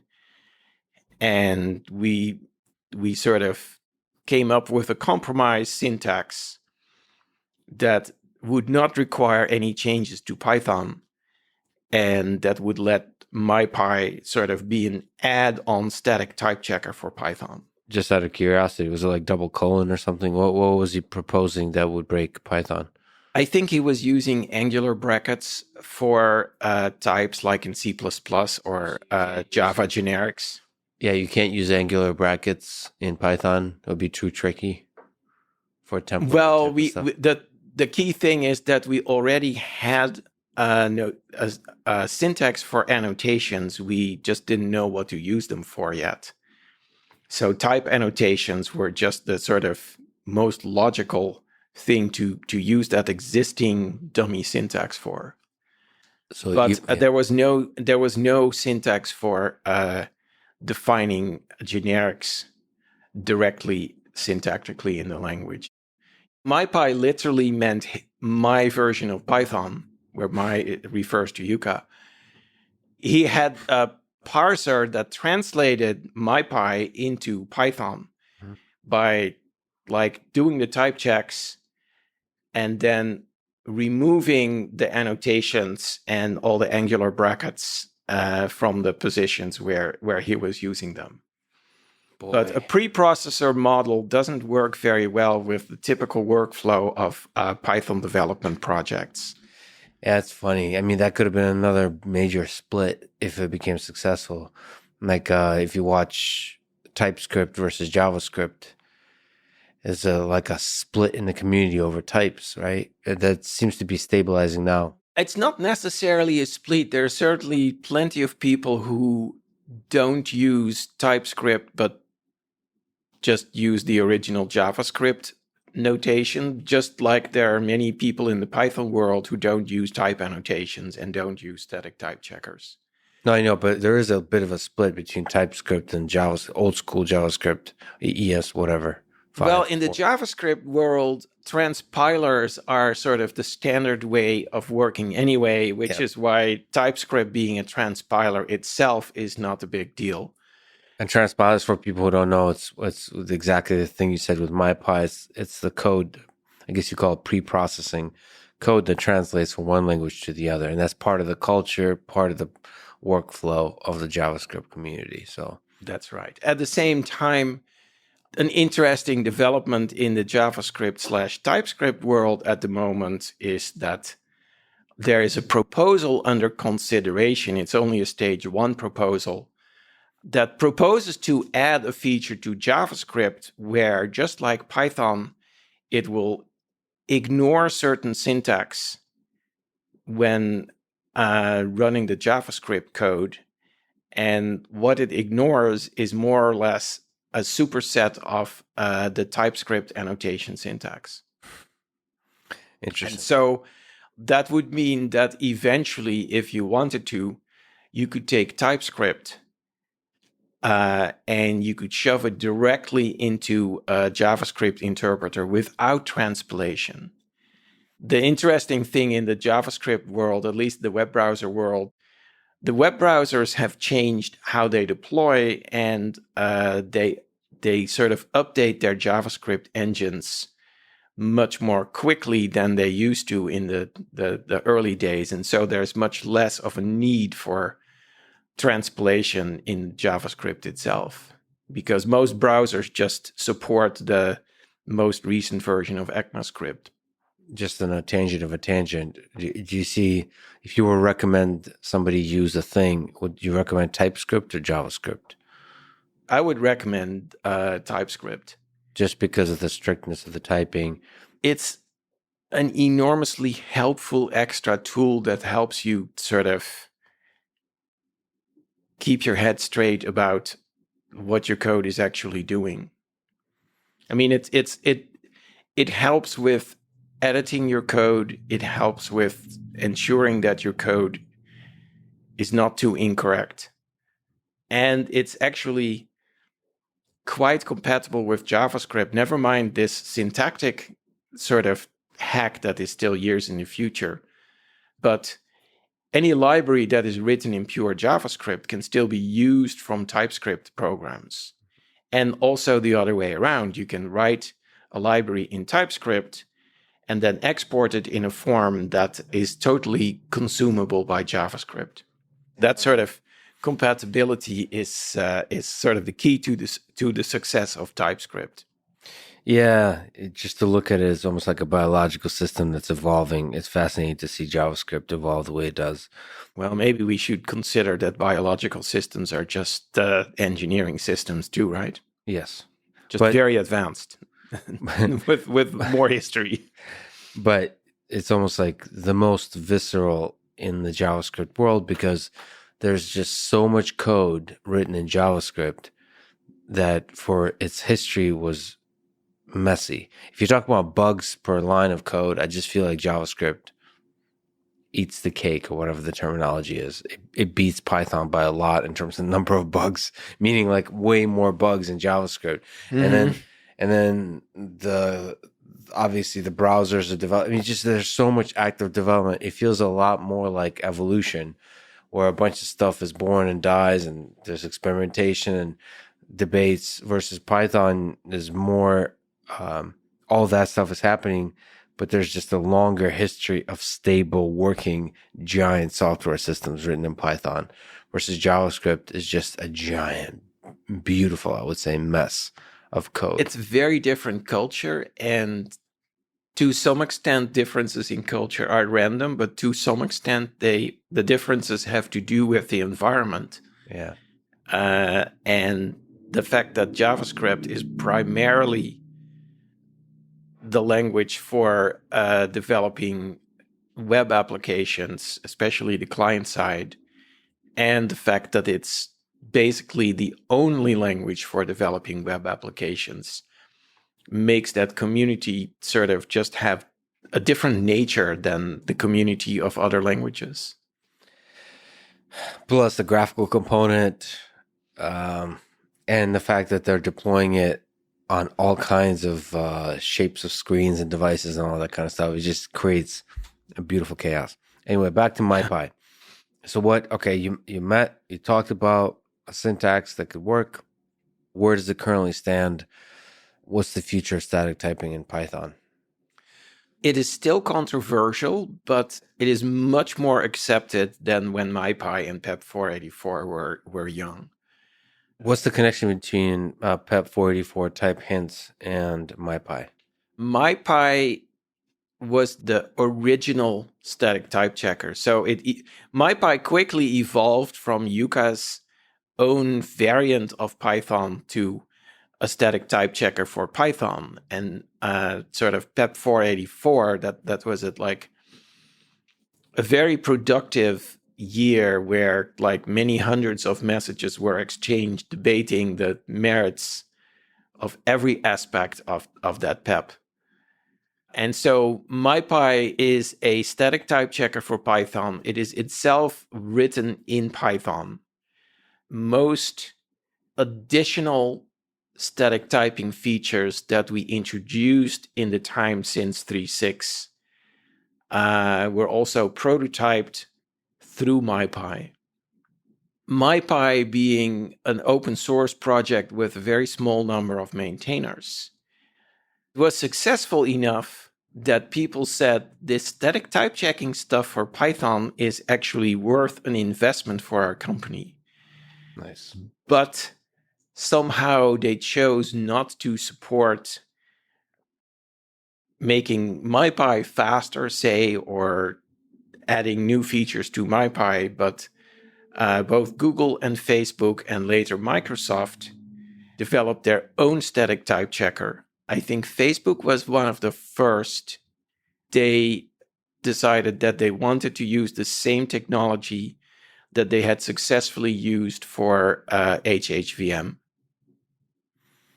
because they had a bunch of compiler writers and sort of static type checking experts who had written the HHVM compiler, and it was a big success within the company. And they had done it in a certain way, sort of. They wrote a big, highly parallel application in an obscure language named OCaml, which is apparently mostly very good for writing static type checkers. Interesting. Yeah. I have a lot of questions about how to write a static type checker then. That's very confusing. Facebook wrote their version and they worked on it in secret for about a year, and then they came clean and went open source. Google, in the meantime, was developing something called PyType, which was mostly interesting because it, as you may have heard, they have one gigantic monorepo. So all the code is checked into a single repository. Facebook has a different approach. So Facebook developed Pyre, which was written in OCaml, which worked well with Facebook's development workflow. Google developed something they called PyType, which was actually itself written in Python. And it was meant to sort of fit well in their static type checking needs in Google's gigantic monorepo. So Google has in one giant, got it. So just to clarify, this static type checker philosophically is a thing that's supposed to exist outside of the language itself. And it's just a workflow, like a debugger for the programmers. It's a linter. For people who don't know, a linter, maybe you can correct me, but it's a thing that runs through the code continuously, pre-processing to find issues based on style, documentation. I mean, there's all kinds of linters, right? It can check that. What usual things does a linter do? Maybe check that you haven't too many characters in a single line. Linters often do static analysis where they try to point out things that are likely mistakes, but not incorrect according to the language specification. Like maybe you have a variable that you never use. For the compiler, that is valid. You might be planning to use it in a future version of the code, and the compiler might just optimize it out. But the compiler is not going to tell you, hey, you're never using this variable. A linter will tell you that variable is not used. Maybe there's a typo somewhere else where you meant to use it, but you accidentally used something else, or there are a number of sort of common scenarios. And a linter is often a big collection of little heuristics where by looking at the combination of how your code is laid out, maybe how it's indented, maybe the comment structure, but also just things like definition of names, use of names, it'll tell you likely things that are wrong. And in some cases, linters are really style checkers.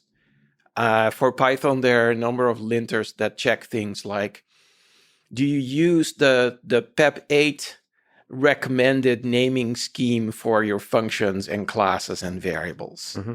Because like classes start with an uppercase and the rest starts with a lowercase, and there's like differences there. And so the linter can tell you, hey, you have a class that whose first letter is not an uppercase letter. And that's just, I just find it annoying. If I wanted that to be an uppercase letter, I would have typed an uppercase letter. But other people find it very comforting that if the linter is no longer complaining about their code, that they have followed all the style rules.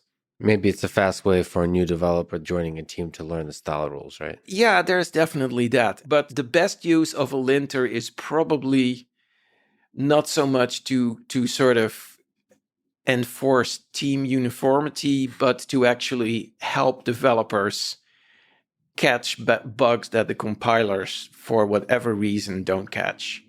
And there's lots of that in Python. And so, but a static type checker focuses on a particular aspect of the linting, which, I mean, mypy doesn't care how you name your classes and variables. But it is meticulous about when you say that there was an integer here and you're passing a string there, it will tell you, hey, that string is not an integer. So something's wrong. Either you were incorrect when you said it was an integer, or you're incorrect when you're passing it a string. If this is a race of static type checkers, is somebody winning?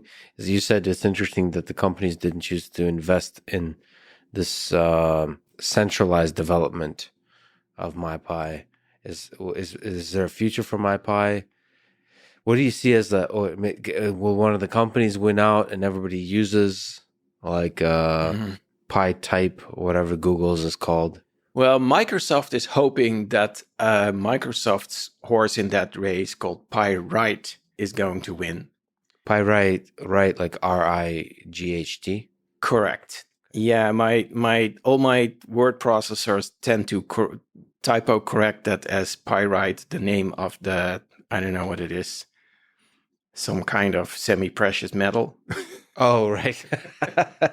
I love it. Okay, so that's the Microsoft hope, but so let me ask the question a different way.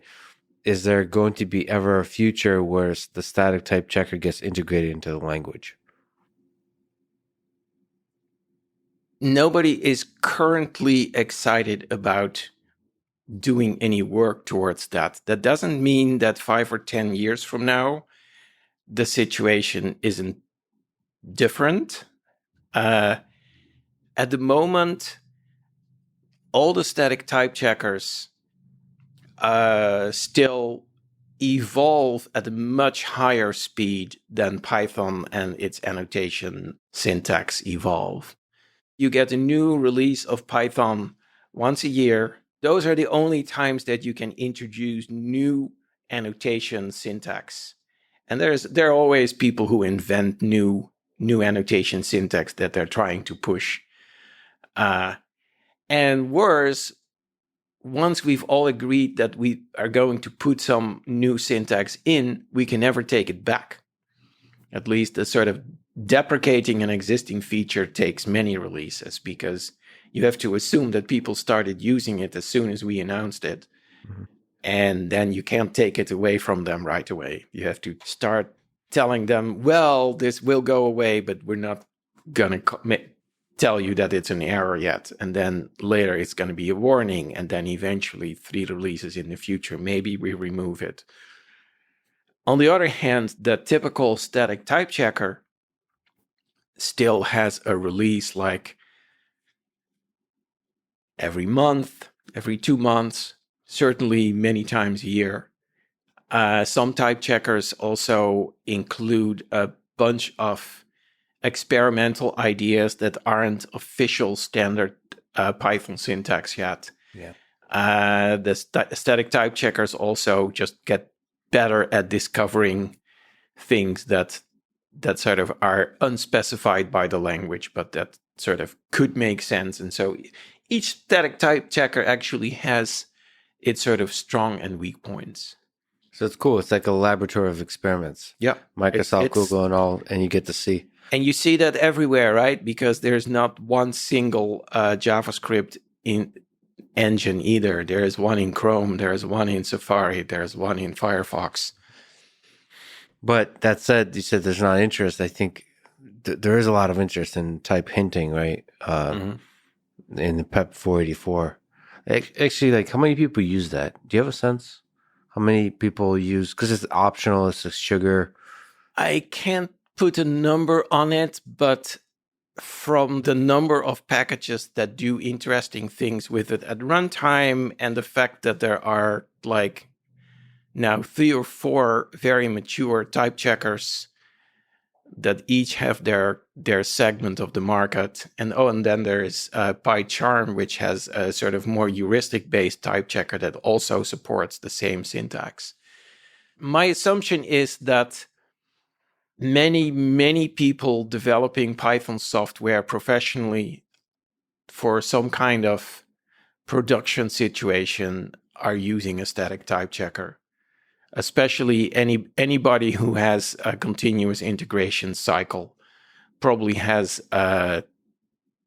one of the steps in their testing routine that happens for basically every commit is run a static type checker, and in most cases that will be mypy. So I think it's a pretty popular topic. According to this webpage, 20 to 30% of Python 3 code bases are using type hints. Wow. I wonder how they measured that. Did they just scan all of GitHub? Yeah, that's what it looks like. Yeah. They did a quick, not all of, but like a random sampling. So you mentioned PyCharm. Let me ask you the big subjective question. What's the best IDE for Python? And you're extremely biased now that you're with Microsoft. Is it PyCharm, VS Code, Vim, or Emacs? Historically, I actually started out with using Vim, but when it was still called VI. For a very long time, I think from the early 80s to, I'd say 2 years ago, I was an Emacs user. Nice. Between, I'd say, 2013 and 2018, I dabbled with PyCharm, mostly because it had a couple of features. I mean, PyCharm is like driving an 18-wheeler truck, whereas Emacs is more like driving your comfortable Toyota car. That you've had for 100,000 miles, and you know what every little rattle of the car means. I was very comfortable in Emacs, but there were certain things it couldn't do. It wasn't very good at sort of, at least the way I had configured it. I didn't have very good tooling in Emacs for finding the definition of a function. Got it. When I was at Dropbox, exploring a 5 million line Python code base, just grabbing all that code for where is there a class foobar. Well, it turns out that if you grab all 5 million lines of code, there are many classes with the same name. And so PyCharm sort of once you fired it up and once it's indexed your repository, was very helpful. But as soon as I had to edit code, I would jump back to Emacs and do all my editing there because I could type much faster and switch between files when I knew which file I wanted much quicker. And I never really got used to the whole PyCharm user interface. Yeah, I feel torn in that same kind of way because I've used PyCharm off and on exactly in that same way. And I feel like I'm just being an old grumpy man for not learning how to quickly switch between files and all that kind of stuff. I feel like that has to do with shortcuts. That has to do with, you just have to get accustomed, just like with touch typing. Yeah, you have to just want to learn that. I mean, if you don't need it much. You don't need touch typing either. You can type with 2 fingers just fine in the short term, but in the long term, your life will become better psychologically and productivity wise if you learn how to type with 10 fingers. If you do a lot of keyboard input. But for everyone, emails and stuff, right? Like you look at the next 20, 30 years of your life, you have to anticipate where technology is going. Do you want to invest in handwriting notes? Probably not. More and more people are doing typing versus handwriting notes. So you can anticipate that. So there's no reason to actually practice handwriting. There's more reason to practice typing. You can actually estimate, back to the spreadsheet, the number of paragraphs, sentences, or words you'll write for the rest of your life. And you could probably Here we go again with the spreadsheet of my life. Huh? Yes.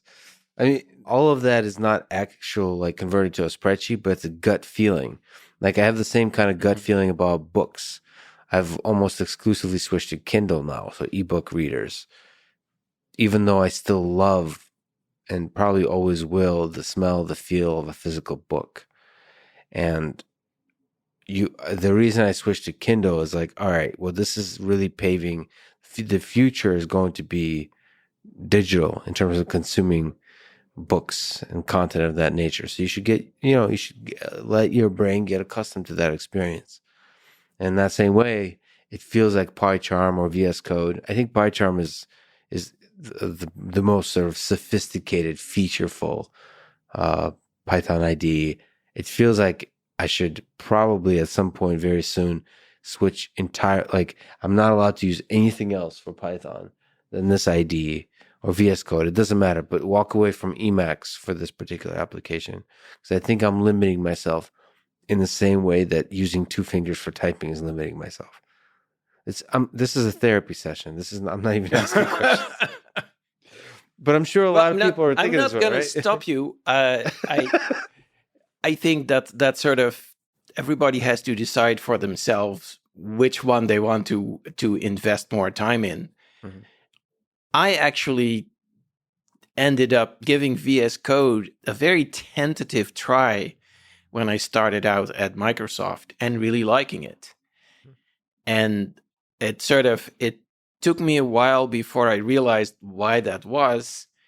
But and I think that actually the founders of VS Code may not necessarily agree with me on this. But to me, VS Code is in a sense the spiritual successor of Emacs. Because as you probably know as an old Emacs hack, the key part of Emacs is that it's mostly written in Lisp. And that sort of new features of Emacs usually update all the Lisp packages and add new Lisp packages. And there's also some very obscure thing improved in the part that's not in Lisp, but that's usually not why you would upgrade to a new version of Emacs. There's a core implementation that sort of can read a file and it can put bits on the screen and it can sort of manage memory and buffers. And then what makes it an editor full of features is all the Lisp packages. And of course, the design of how the Lisp packages interact with each other and with that sort of that base layer of the core immutable engine. But almost everything in that core engine in Emacs case can still be overridden or replaced. And so VS Code has a similar architecture where there is like a base engine that you have no control over. I mean, it's open source, but nobody except the people who work on that part changes it much. And it has a sort of a package manager and a whole series of interfaces for packages and an additional series of conventions for how packages should interact with the lower layers and with each other, and powerful primitive operations that let you move the cursor around or select pieces of text or delete pieces of text or interact with the keyboard and the mouse and whatever peripherals you have. And so the sort of the extreme extensibility and the package ecosystem that you see in VS Code is a mirror of very similar architectural features in Emacs. Well, I'll have to give it a serious try because as far as sort of the hype and the excitement in the general programming community, VS Code seems to dominate.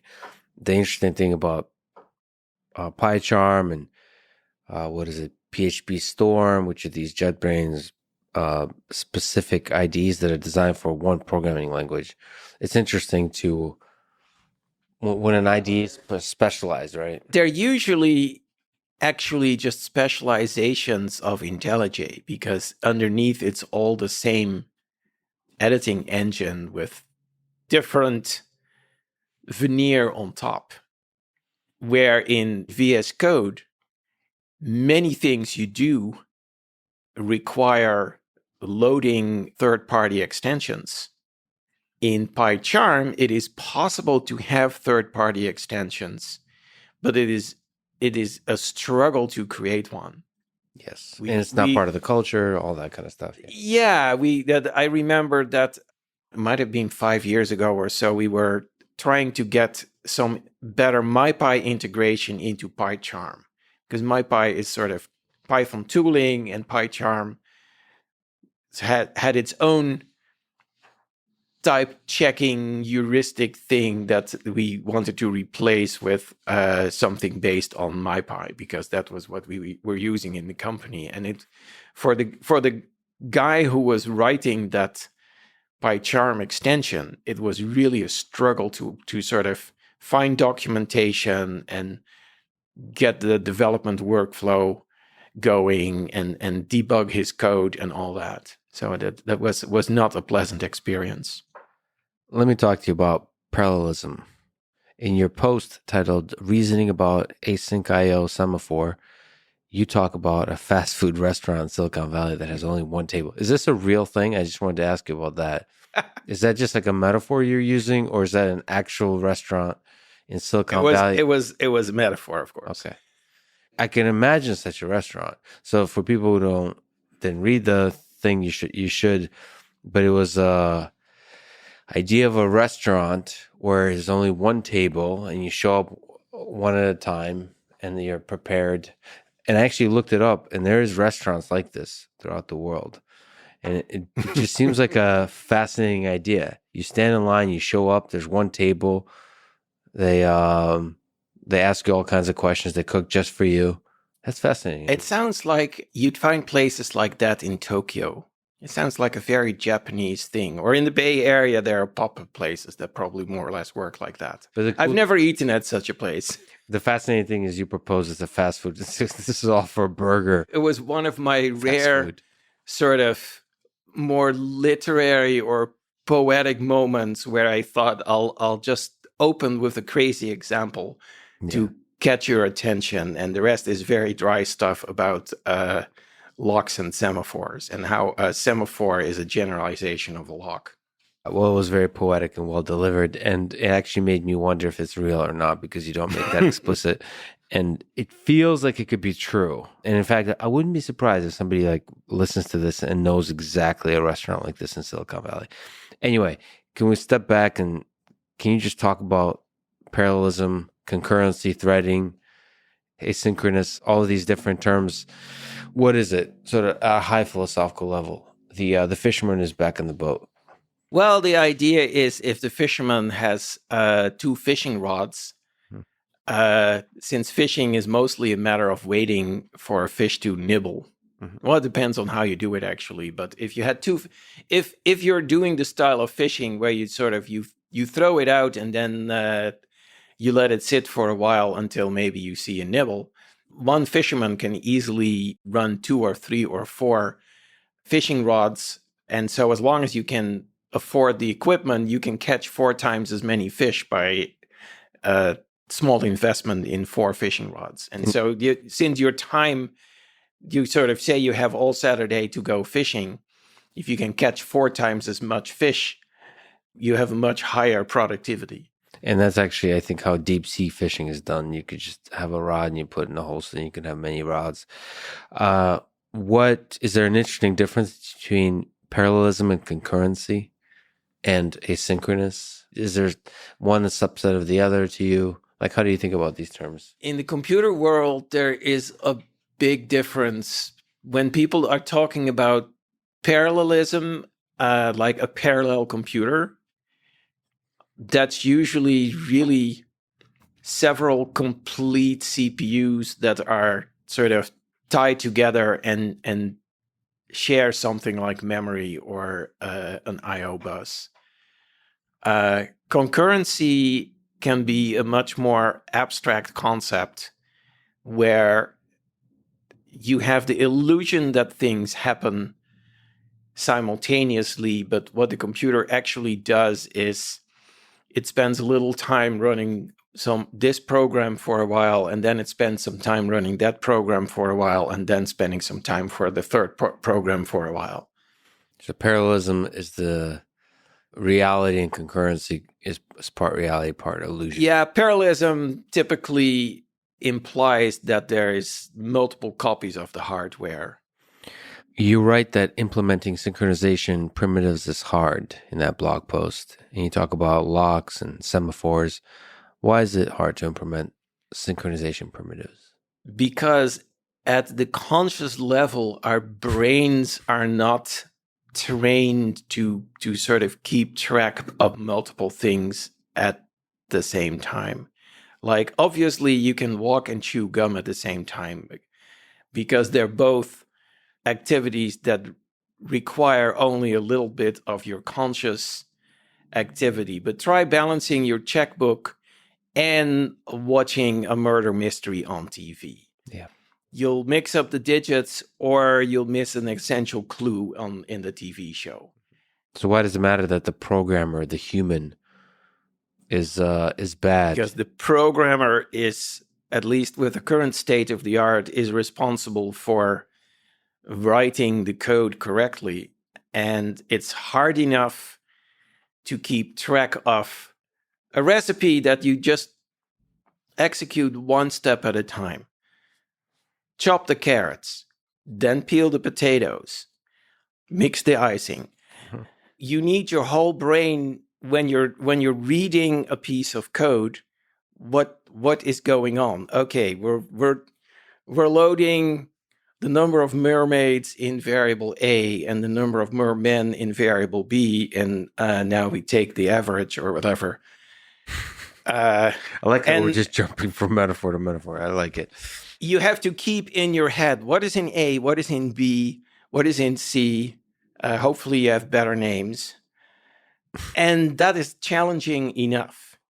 If you have 2 different pieces of code that are sort of being executed simultaneously, whether it's using the parallel or the concurrent approach, if like A is the number of fishermen and B is the number of programmers, but in another part of the code, A is the number of mermaids and B is the number of mermen, and somehow that's the same variable. If you do it sequentially, if first you do your merpeople computation and then you do your people in the boat computation, it doesn't matter that the variables are called A and B, and that is literally the same variable because you're done with one use of that variable. But when you mix them together, suddenly the number of merpeople replaces the number of fishermen, and your computation goes dramatically wrong. And there's all kinds of ordering of operations that could result in the assignment of those variables. And so you have to anticipate all possible orderings. And you think you're smart and you'll put a lock around it. And in practice, in terms of bugs per 1,000 lines of code, this is an area where everything is worse. So a lock is a mechanism by which you forbid only one chef can access the oven at a time. Something like that. And then semaphores allow you to do what? Multiple ovens? That's not a bad idea, because if you're baking cakes and you have multiple people all baking cakes, but there's only one oven, Yeah. then maybe you can tell that the oven is in use, but maybe it's preheating. And so you have to, maybe you make a sign that says oven in use. And you flip the sign over and it says oven is free when you're done baking your cake. Mm-hmm. That's a lock. That's sort of, and what do you do when you have 2 ovens, or maybe you have 10 ovens? You can put a separate sign on each oven, or maybe you can sort of, someone who comes in wants to see at a glance, and maybe there's an electronic sign that says there are still 5 ovens available. Mm-hmm. Or maybe there are already 3 people waiting for an oven, so you can't. If you see an oven that's not in use, it's already reserved for someone else who got in line first. And that's sort of what the restaurant metaphor was trying to explain. Yeah, and so you're now tasked, you're sitting as a designer of Python with a team of brilliant core developers, and you have to try to figure out to what degree can any of these ideas be integrated and not. So maybe this is a good time to ask, what is async IO and how has it evolved since Python 3.4? Wow, yeah. So we had this really old library for doing things concurrently, especially things that had to do with I/O, and networking I/O was especially a sort of a popular topic. And in the Python standard library, we had a brief period where there was lots of development, and I think it was late 90s, maybe early 2000s, and like 2 little modules were added that were the state of the art of doing asynchronous I/O, or sort of non-blocking I/O, which means that you can keep multiple network connections open and sort of service them all in parallel like a typical web server does. So I/O is input and output. So you're writing either to the network or reading from a network connection, or reading and writing to a hard drive, to storage. Also possible. And you can do the ideas you could do to multiple while also doing computation. So running some code that does some fancy stuff. Yeah, like when you're writing a web server, when a request comes in, a user sort of needs to see a particular web page. You have to find that page maybe in the database and format it properly and send it back to the client. And there's a lot of waiting for the database, waiting for the network. And so you can handle hundreds or thousands or millions of requests concurrently on one machine. Anyway, ways of doing that in Python were kind of stagnated. And I forget, it might have been around 2012, 2014, when someone for the umpteenth time actually said, these async chat and async core modules that you have in the standard library are not quite enough to solve my particular problem. Can we add one tiny little feature? And everybody said, no, that stuff is not you're not supposed to use that stuff. Write your own using a third-party library. And then everybody started a debate about what the right third-party library was. And somehow I felt that there was actually a cue for, well, maybe we need a better state-of-the-art module in the standard library for multiplexing input-output from different sources. Mm-hmm. You could say that it spiraled out of control a little bit. It was, at the time, it was the largest Python enhancement proposal that was ever proposed. And you were deeply involved with that. At the time, I was very much involved with that. I was like the lead architect. I ended up talking to people who had already developed serious third-party libraries that did similar things, and sort of taking ideas from them and getting their feedback on my design. And eventually we put it in the standard library. And after a few years, I got distracted. I think the big thing that distracted me was actually type annotations. Mm-hmm. But other people kept it alive and kicking, and it's been quite successful actually in the world of Python web clients. So initially, what are some of the design challenges there in that debate for the PEP? And what are some things that got rejected? What are some things that got accepted that stand out to you?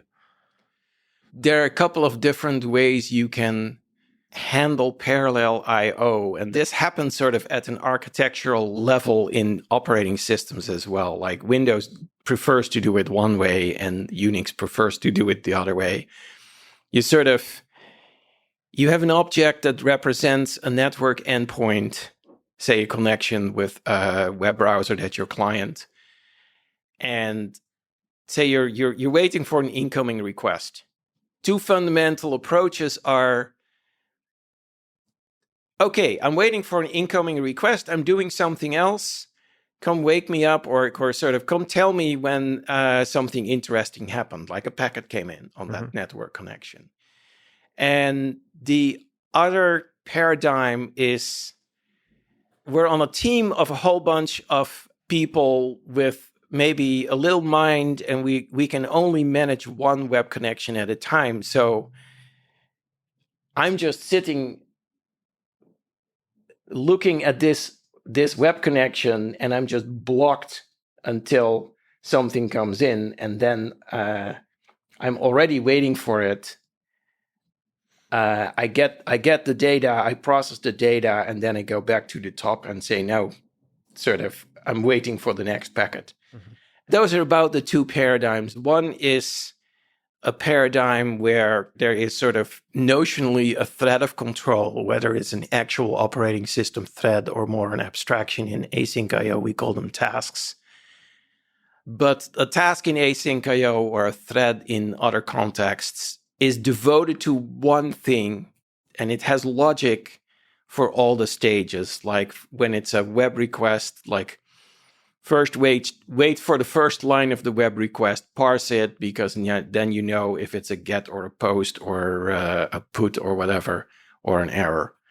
Then wait until you have a bunch of lines until there's a blank line, then parse that as headers, and then interpret that, and then wait for the rest of the data to come in if there is any more that you expect. That sort of standard web stuff. And the other thing is, and there's always endless debate about which approach is more efficient and which approach is more error prone, where I just have a whole bunch of stacks in front of me, and whenever a packet comes in, I sort of look at the number of the packet, that there's some number on the packet, and I say, oh, that packet goes on this pile, and then I can do a little bit, and then sort of that pile provides my context. Mm-hmm. And as soon as I'm done with the processing, I can forget everything about what's going on, because the next packet will come in from some random other client, and it's that pile or it's this pile. And every time a pile is maybe empty or full or whatever the criteria is, I can toss it away or use it for a new space. But several traditional third-party libraries for asynchronous I/O processing in Python chose the model of a callback. And that's the idea, where you have a bunch of different stacks of paper in front of you, and every time someone gives you a new sheet, you decide which stack it belongs to. And that leads to a certain style of spaghetti code that I find sort of aesthetically not pleasing, and I was sort of never very successful. And I had heard many stories about people who were also sort of complaining about that style of coding. It was very prevalent in JavaScript at the time, at least, because it was like how the JavaScript event loop basically works. And so I thought, well, the task-based model, where each task has a bunch of logic, we had mechanisms in the Python language that we could easily reuse for that. And I thought, I want to build a whole library for asynchronous networking I/O. and all the other things that may need to be done asynchronously based on that paradigm. And so I just chose a paradigm and tried to see how far I could get with that. And it turns out that it's a pretty good paradigm. So people enjoy that kind of paradigm programming for asynchronous I/O relative to callbacks.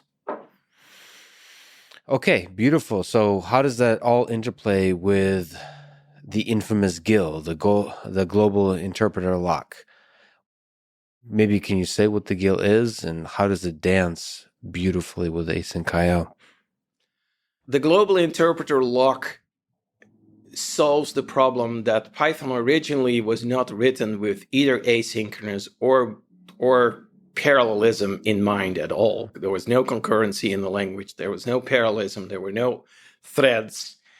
Only a small number of years into Python's initial development, all the new cool operating systems like SunOS and Silicon Graphics IRIX, and then eventually POSIX and Windows all came with threading libraries that let you do multiple things in parallel. And there is a certain sort of principle, which is the operating system handles the threads for you.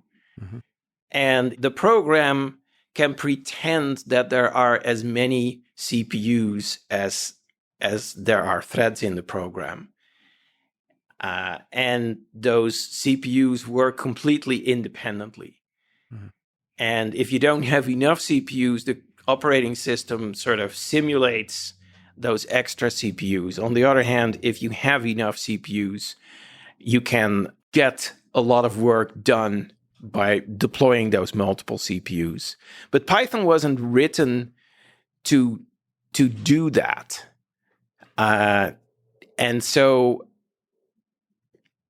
as libraries for multi-threading were added to C, but every operating system vendor was adding their own version of that. We thought, and maybe we were wrong, but at the time we thought, well, we quickly want to be able to support these multiple threads because they seemed at the time in the early 90s, when they were new, at least to me, they seemed a cool, interesting programming paradigm. And one of the things that Python, at least at the time, felt was nice about the language was that we could give a safe version of all kinds of cool new operating system toys to the Python programmer. Like I remember 1 or 2 years before threading, I had spent some time adding networking sockets to Python. And they were very literal translation of the networking sockets that were in the BSD operating system, so Unix BSD. But the nice thing was if you were using sockets from Python, then all the things you can do wrong with sockets in C would automatically give you a clear error message instead of just ending up with a malfunctioning hanging program. And so we thought, well, we'll do the same thing with threading. But we didn't really want to rewrite the interpreter to be thread safe because that was like, there would be a very complex refactoring of all the interpreter code and all the runtime code because all the objects were written with the assumption that there's only one thread. And so we said, okay, well, we'll take our losses, we'll provide something that looks like threads. And as long as you only have a single CPU on your computer, which most computers at the time did, it feels just like threads because the whole idea of multiple threads in the OS was that even if your computer only had one CPU, you could still fire up as many threads as you wanted. Well, within reason, maybe 10 or 12, not 5,000. And so we thought we had conquered the abstraction of threads pretty well because multi-core CPUs were not in most Python programmers' hands anyway. And then, of course, a couple of more iterations of Moore's law and computers getting faster. And at some point, the chip designers decided that they couldn't make the CPUs faster, but they could still make them smaller. And so they could put multiple CPUs on one chip. And suddenly there was all this pressure about do things in parallel. And that's where the solution we had in Python didn't work. And that's sort of the moment that the GIL became infamous. Because the GIL was the solution we used to sort of take this single interpreter and share it between all the different operating system threads that you could create. And so as long as the hardware physically only had one CPU, that was all fine. And then as hardware vendors were suddenly telling us all, oh, you got to parallelize. Everything's got to be parallelized. People started saying, but we can use multiple threads in Python. And then they discovered, but actually all threads run on a single core. Yeah. I mean, is there ideas in the future to remove the global interpreter log GIL? Like maybe multiple sub-interpreters, some tricky interpreters on top of interpreters kind of thing? Yeah, there are a couple of possible futures there. The most likely future is that we'll get multiple sub-interpreters, which each run a completely independent Python program. Nice. But there's still some benefit of sort of faster communication between those programs. But it's also managing for you this running of multiple Python programs. So it's hidden from you, right? It's hidden from you, but you have to spend more time communicating between those programs, because the attractive thing about the multi-threaded model is that the threads can share objects. Mm-hmm. At the same time, that's also the downfall of the multi-threaded programming model, because when you do share objects, you didn't necessarily intend to share them, or there were aspects of those objects that were not reusable, you get all kinds of concurrency bugs. And so the reason I wrote that little blog post about semaphores was that concurrency bugs are just harder. It would be nice if Python had no global interpreter lock and it had so-called free threading, but it would also cause a lot more software bugs. The interesting thing is that there is still a possible future where we are actually going to, or where we could experiment at least with that, because there's a guy working for Facebook who has developed a fork of CPython that he called the no-GIL interpreter, where he removed the GIL and made a whole bunch of optimizations so that the single-threaded case doesn't run too much slower, and multi-threaded case will actually use all the cores that you have. And so that would be an interesting possibility if we would be willing as Python core developers to actually maintain that code indefinitely. Mm-hmm. And if we're willing to put up with the additional complexity of the interpreter and the additional sort of overhead for the single-threaded case. And I'm personally not convinced that there are enough people needing the speed of multiple threads with their Python programs that it's worth to sort of take that performance hit and that complexity hit. And I feel that the GIL actually is a pretty nice Goldilocks point between no threads and all threads all the time. But not everybody agrees on that. So that is definitely a possible future. The sub-interpreters look like a fairly safe bet for 3.12. So say a year from now. A year. So the goal is to do a new version every year for Python. Let me ask you perhaps a fun question, but there's a philosophy to it too. Will there ever be a Python 4.0? Now, before you say it's currently a joke and probably not, we're going to go to 3.99 or 3.99999. Can you imagine possible features that Python 4.0 might have that would necessitate the creation of the new 4.0? Given the amount of pain and joy, suffering and triumph that was involved in the move between version 2 and version 3.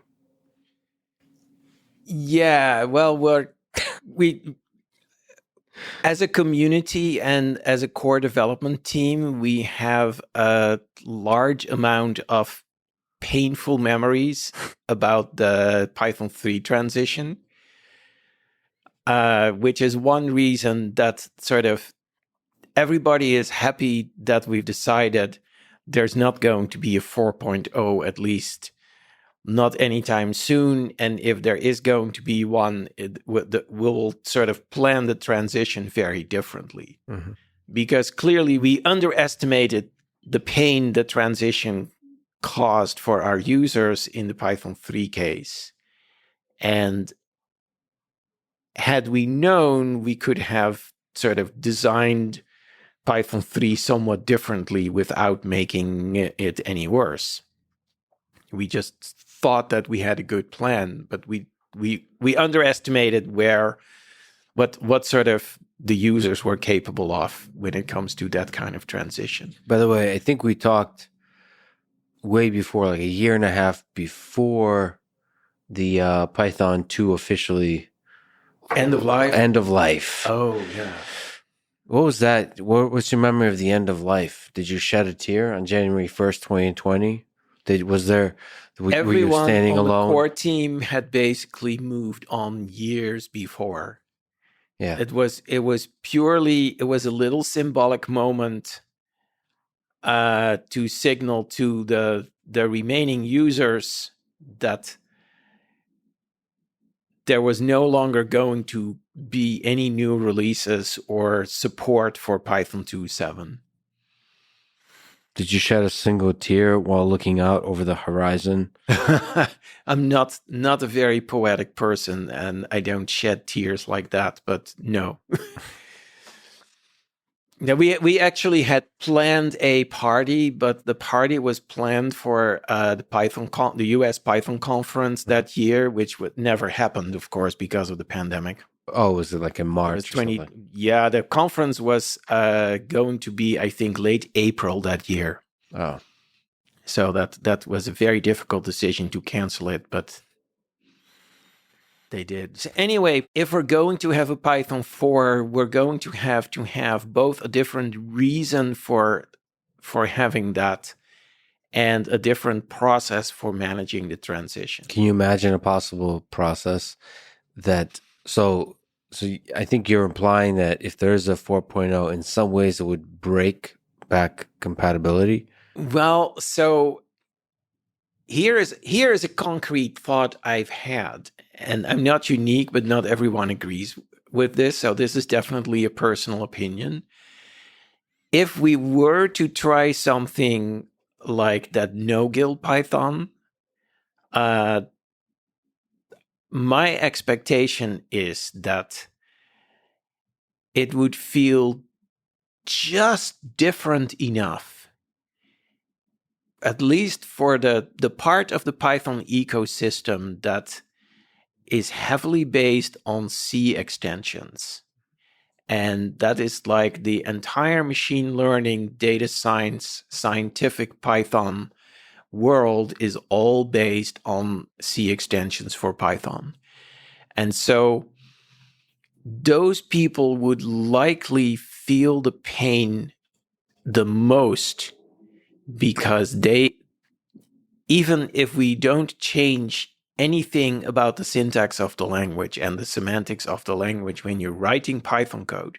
We could even say, suppose that after Python, say 3.19 instead of 3.20, we'll have 4.0. Mm-hmm. Suppose that's the time when we flip the switch to 4.0, will not have a GIL.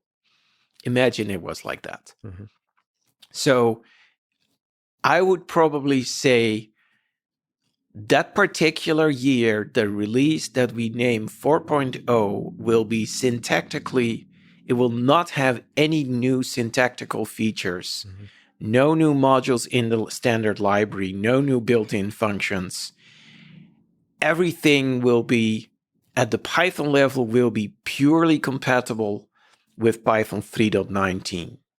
However, extension modules will have to make a change. They will have to be recompiled. They will not have the same binary interface. The semantics and APIs for some things that are frequently accessed by C extensions will be different. And so for a pure Python user, 4.0 would be a breeze, except that there are very few pure Python users left, because everybody who is using Python for something significant is using third-party extensions. There are, like, I don't know, several hundreds of thousands of third-party extensions on the mypy service. And I'm not saying they're all good, but there is a large list of extensions that would have to do work. And some of those extensions are currently already low on maintainers, and they're struggling to keep afloat. So there you can give a huge heads up to them if you go to 4.0 to really keep developing it. Yeah, we'd probably have to do something like several years before, who knows, maybe 5 years earlier, like 3.15, we would have to say, and I'm just making the specific numbers up, but at some point we'd have to say the no-GIL Python could be an option. It might be a compile time option. If you want to use no-GIL Python, you have to recompile Python from source for your platform using your toolset. All you have to do is change one configuration variable, and then you just run make or configure and make, and it will build it for you. But now you also have to use the no-GIL compatible versions of all extension modules you want to use.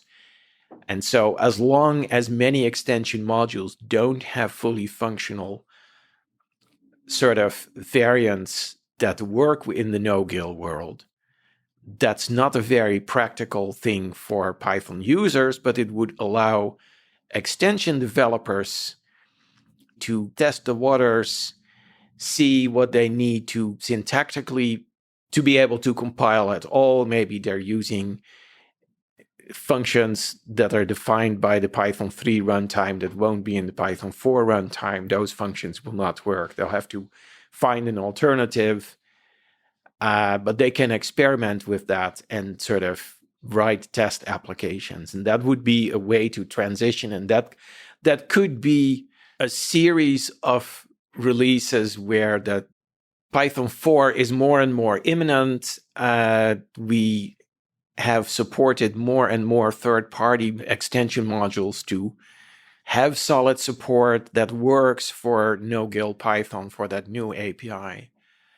And then sort of Python 4.0 is like the official moment that the mayor comes out and cuts the ribbon, and now Python, now the sort of no-GIL mode is the default and maybe the only mode there is. The internet wants to know from Reddit. All right. It's a small and fun question. There's many fun questions, but out of the PyPy packages, PyPI packages, do you have ones you like? In your opinion, are there must-have PyPy libraries or ones you use all the time, constantly? Oh my, I should really have a standard answer for that question, but like a positive standard answer. But my current standard answer is that I'm not a big user of third-party packages. When I write Python code, I'm usually developing some tooling around building Python itself. And the last thing we want is dependencies on third-party packages. So I tend to just use the standard library, and So that's where your focus is. That's where your mind is.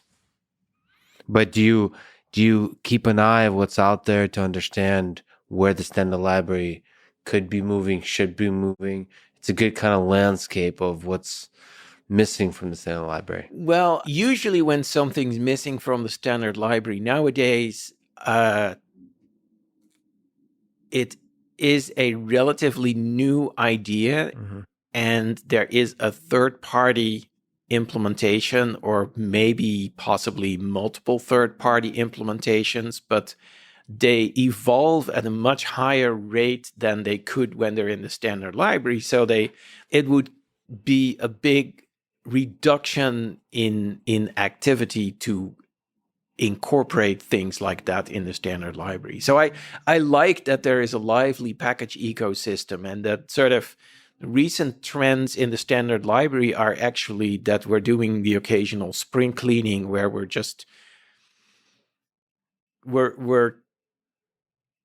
choosing some modules that have not had a lot of change in a long time, and that maybe would be better off not existing at all at this point, because there might be a better third-party alternative anyway, and we're sort of slowly removing those. That often those are things that I spiked somewhere in 1992 or 1993, and if you look through the commit history, it's very sad. Like all cosmetic changes, like changes in the indentation style, or the name of this other standard library module got changed, or like nothing of any substance. The API is identical to what it was 20 years ago. So speaking of packages, they have a lot of impact on a lot of people's lives. Does it make sense to you why Python has become the dominant language for the machine learning community? So packages like PyTorch, TensorFlow, scikit-learn, and even like the lower level stuff like NumPy, SciPy, Pandas, Matplotlib with the visualization. Can you does it make sense to you why it permeated the entire data science, machine learning, AI community? Well, it's part of it is an effect that's as simple as we're all driving on the right side of the road, right? It's compatibility. Yeah. It's and part of it is not quite as fundamental as driving on the right side of the road, which you have to do for safety reasons. I mean, you have to agree on something. They could have picked JavaScript or Perl. There was a time in the early 2000s that it really looked like Perl was going to dominate like biosciences, because DNA search was all based on regular expressions, and Perl has the fastest and most comprehensive regular expression engine, still does. I spent quite a long time with Perl. That was another letting go. Letting go of this kind of data processing system. Yeah. The reasons why Python became the lingua franca of scientific code and machine learning in particular, and data science, it really had a lot to do with anything was better than C or C++. Recently, a guy who worked at Lawrence Livermore National Laboratories in the sort of computing division wrote me his memoirs, and he had his own view of how he helped something he called computational steering into existence. And this was the idea that you take libraries that in his days were written in Fortran that solved universal mathematical problems, And those libraries still work, but the scientists that use the libraries use them to solve continuously different specific applications and answer different questions. And so those poor scientists were required to use, say, Fortran, because Fortran was the language that the library was written in. And then the scientist would have to write an application that sort of uses the library to solve a particular equation or set of answer a set of questions. And the same for C++, because and there's interoperability. So the Dusty decks are written either in C++ or Fortran. And so Paul Dubois was one of the people who, I think in the mid-90s, saw that you needed a higher level language for the scientists to sort of tie together the fundamental mathematical algorithms of linear algebra and other stuff.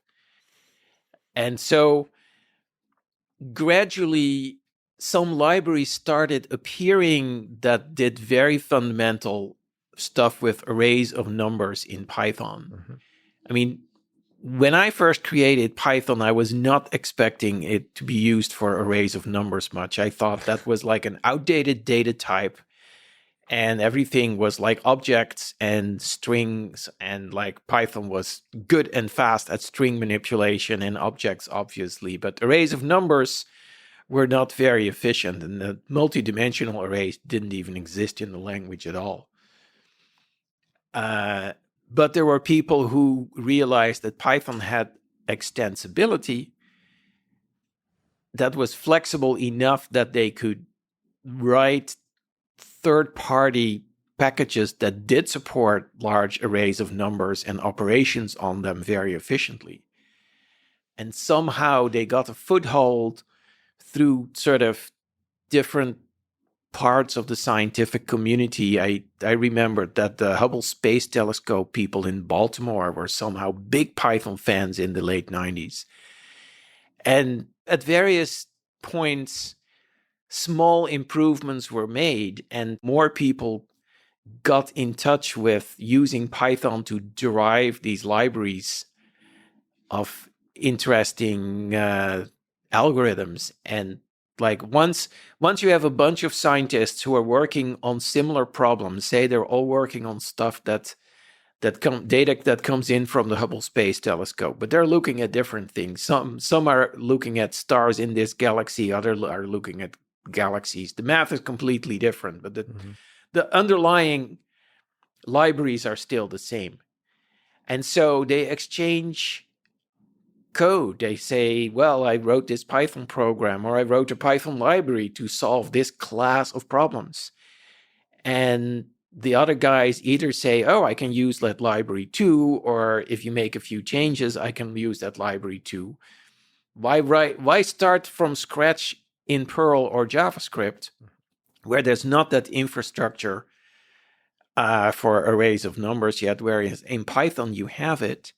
And so more and more scientists at different places doing different work discovered Python, and then people who had an idea for an important new fundamental library decided, oh, Python is actually already known to our users, so let's use Python as the user interface. I think that's how I imagine at least that's how TensorFlow ended up with Python as the user interface. Right.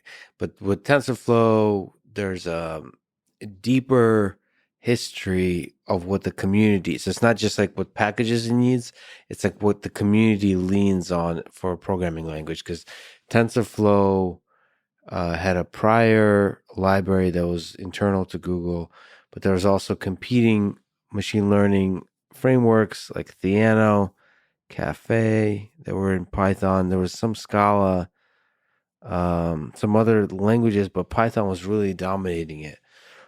And it's interesting because there's other languages from the engineering space, like MATLAB, that a lot of people used. but different design choices by the company, by the core developers, led to it not spreading. And one of the choices with MATLAB by MathWorks is to not make it open source, right? Or not, having people pay. It was a very expensive product. And so universities especially disliked it because it was a price per seat, I remember hearing.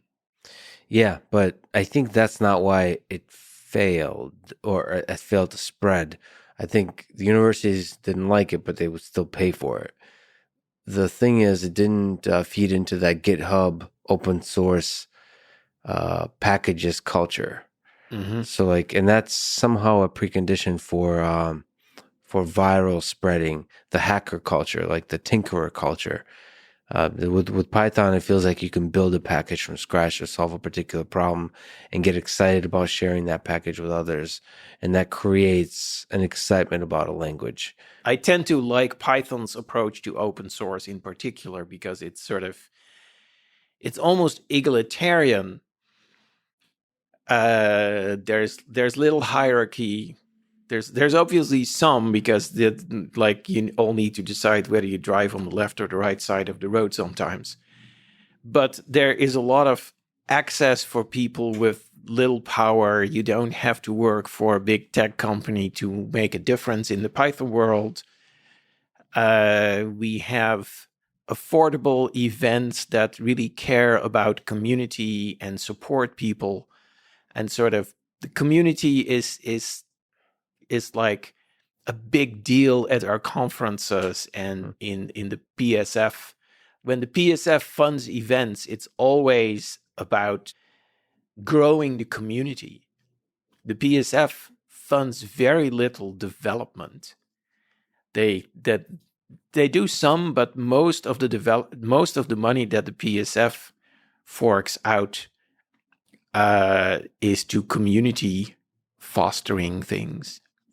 So speaking of egalitarian, last time we talked 4 years ago, it was just after you stepped down from your role as the Benevolent Dictator for Life, BDFL. Looking back, what are your insights and lessons you learned from that experience about Python developer community, about human nature, about human civilization, life itself? Oh my. I probably held on to the position too long. I remember being just extremely stressed for a long time. And it wasn't very clear to me what was causing the stress. And looking back, I should have sort of relinquished my central role as BDFL sooner. What were the pros and cons of the BDFL role? Like, what were you not relinquishing it? What are the benefits of that for the community? And what are the drawbacks? Well, the benefits for the community would be things like clarity of vision and sort of a clear direction, because I had certain ideas in mind when I created Python, and while I sort of let myself be influenced by many other ideas as Python evolved and became more successful and more complex and more used, I also stuck to certain principles. And it's still hard to say what are Python's core principles. But the fact that I was playing that role and sort of always very active grew the community in a certain way. It modeled to the community how to think about how to solve a certain problem. Well, that was a source of stress, but it was also beneficial to the community. It was a source of stress for me personally, but it was beneficial for the community because people sort of over time had learned how I was thinking and could predict Yeah. But how I would decide about a particular issue, and not always perfectly, of course, but there wasn't a lot of joking around. Like this year, this year the Democrats are in power, Yeah. and we're doing these kind of things, and now the Republicans are in power, and they roll all that back and do those kind of things. There is a clear, fairly straight path ahead. And so fortunately, the successor structure with the steering council has sort of found a similar way of leading the community in a fairly steady direction without stagnating. And for me personally, it's more fun because there are things I can just ignore. Yeah. Oh, yeah. There's a bug in multiprocessing. Let someone else decide whether that's important to solve or not. I'll stick to typing in the async IO and the faster interpreter. Yeah. It allows you to focus a little bit more. Yeah. What are interesting differences in culture, if you can comment on, between Google, Dropbox, and Microsoft from a Python programming perspective? All places you've been to, the positive. Mm-hmm. Well, is there a difference, or is it just about people and there's great people everywhere, or is there culture differences? Sort of Dropbox is much smaller than the other two in your list. Yeah. So that is a big difference. The set of products they provide is narrower, so they're more focused. Smaller code base. Yeah, and Dropbox sort of, at least during the time I was there, had the tendency of sort of making a big plan, putting the whole company behind that plan for a year, and then evaluate, and then suddenly find that everything was wrong about the plan, and then they had to do something completely different. Mm-hmm. And so there was like the annual engineering reorg was sort of an unpleasant tradition at Dropbox, because like, oh, there's a new VP of engineering, and so now all the directors are being reshuffled, and this guy was in charge of infrastructure one year, and the next year he was made in charge of, I don't know, product development. It's fascinating because like you don't think about these companies internally, but Dropbox to me from the very beginning was one of my favorite services. There's certain like programs and online services that make me happy, make me more efficient and all that kind of stuff. But one of the powers of those kinds of services, they disappear. You're not supposed to think about how it all works. But it's incredible to me that you can sync stuff effortlessly across so many machines so quickly, and like don't have to worry about conflicts. They take care of as a person that comes from version repositories and all that kind of stuff, or merge is super difficult, and just keeping different versions of different files is very tricky. The fact that they could take care of that is just, I don't know. Yeah. The engineering behind the scenes must be super difficult, both on the compute infrastructure and the software. A lot of internal sort of hand-wringing about things like that. Mm-hmm. But the product itself always worked very smoothly, and still does.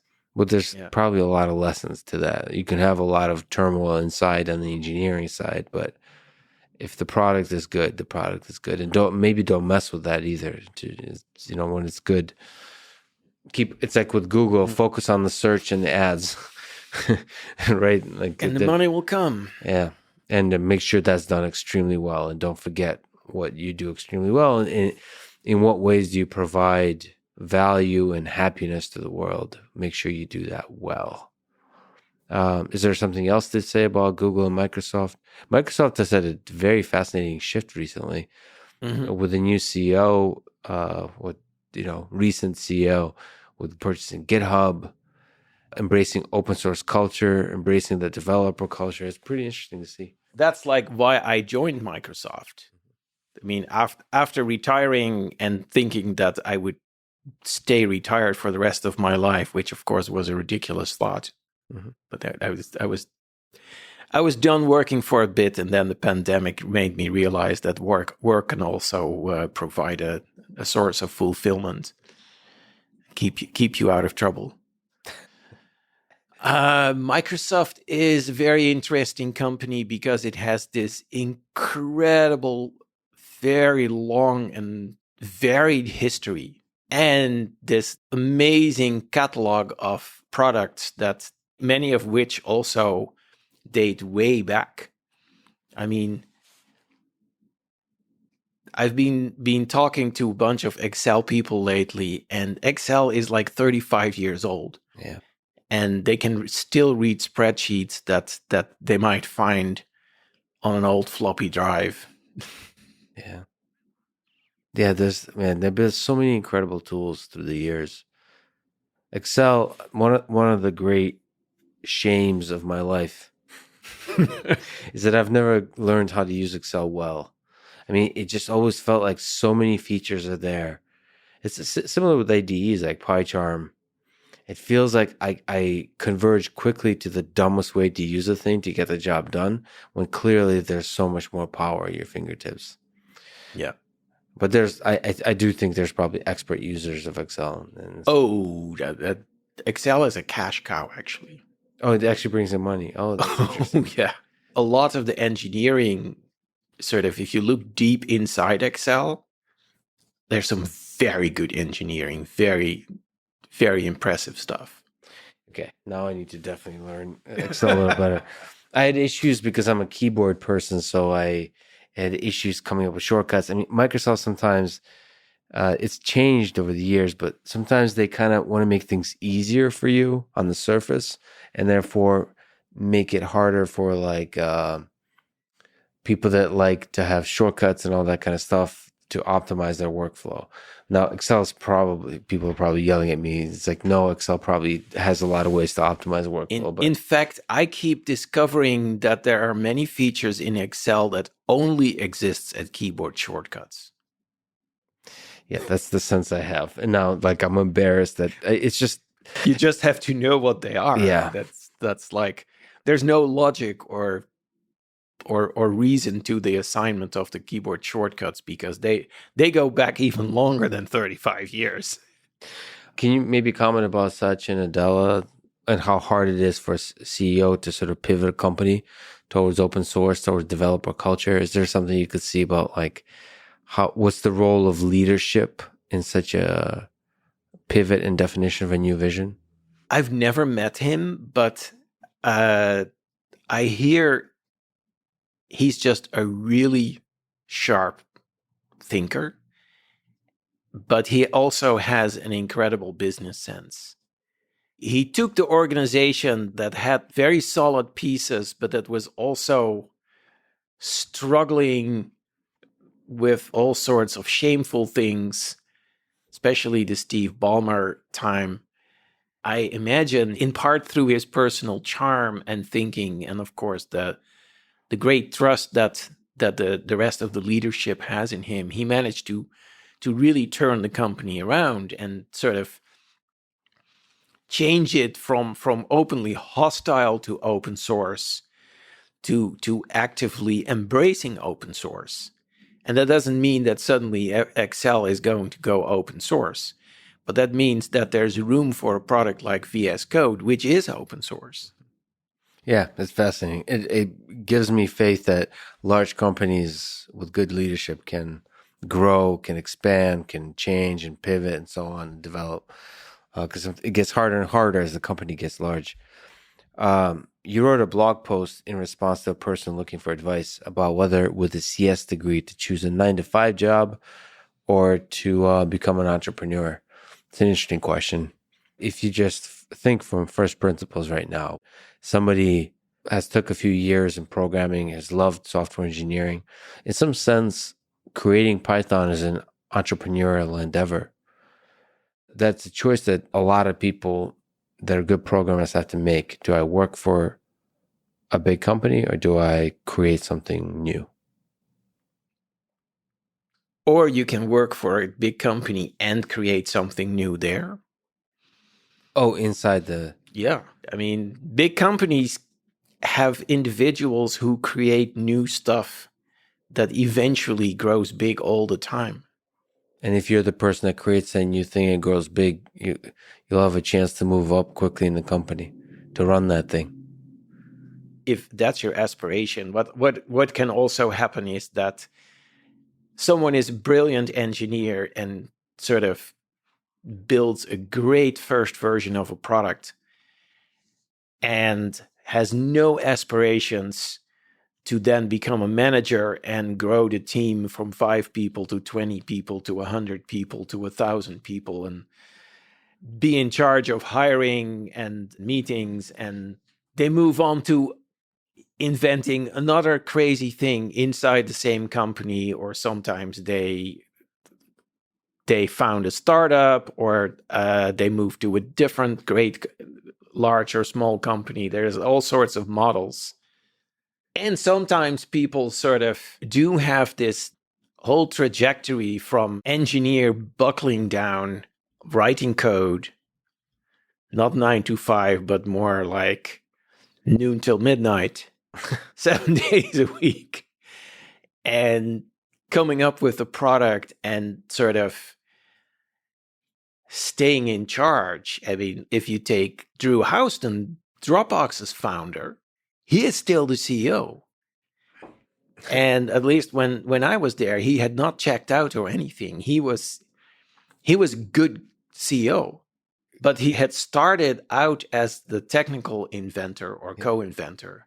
Yeah. And so he was someone who, I don't know if he always aspired that. I think when he was 16, he already started a company. So maybe he did, but he sort of, it turned out that he did have the personal sort of skill set needed to grow and stay on top. And other people sort of are brilliant engineers and horrible at management. I count myself at least in the second category. Yeah, so your first love and still your love is to be the quote unquote individual contributor. So the programmer. Yep.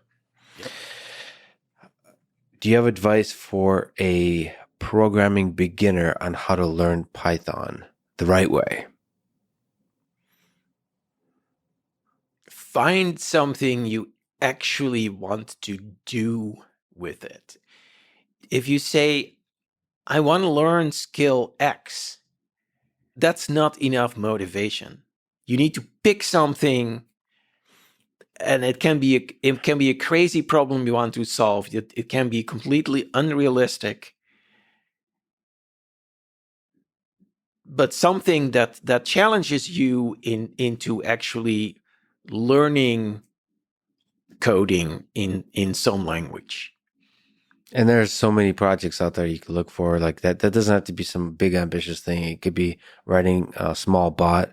If you're into social media, you can write a Reddit bot or a Twitter bot or some aspect of automating something that you do every single day, processing files, all that kind of stuff. Nowadays, you can take machine learning components and sort of plug those things together.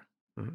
So do cool stuff with them. So that's actually a really good example. So if you're interested in machine learning, the state of machine learning is such that like a tutorial that takes an hour can get you to start using pre-trained models to do something super cool. And that's a good way to learn Python because you learn just enough to run this model. And that's like a sneaky way to get in there to figure out how to import stuff, how to write basic IO, how to run functions. I'm not sure if it's the best way to learn the basics in Python, but it could be nice to just fall in love first and then figure out the basics, right? Yeah, you can't expect to learn Python from a 1-hour video. I'm blanking out on the name of someone who wrote a very funny blog post where he said, I see all these ads for things like learn Python in 10 days or so. Mm-hmm. And he said, the goal should be learn Python in 10 years. That's hilarious, but I completely disagree with that. I think the criticism behind that is that the places, just like the blog post from earlier, the places that tell you learn Python in 5 minutes or 10 minutes, they're actually usually really bad tutorials. So the thing is, I do believe that you can learn a thing in an hour to like get some interesting, quick it hooks you. I mean, but it just takes a tremendous amount of skill to be that kind of educator. Richard Feynman was able to condense a lot of ideas in physics in a very short amount of time, but that takes a deep, deep understanding. And so, yes, of course, I think the 10 years is about the experience, the pain along the way. And there's something fundamental. You have to practice. Yes. You can memorize the syntax, but I couldn't, but maybe someone else can, but that doesn't make you a coder. Yeah. Actually, coding has changed in fascinating ways because so much of coding is copy and pasting from Stack Overflow and then adjusting, which is another way of coding. And I don't want to talk down to that kind of style of coding because it's kind of nicely efficient. But you know where that is going? Code generation?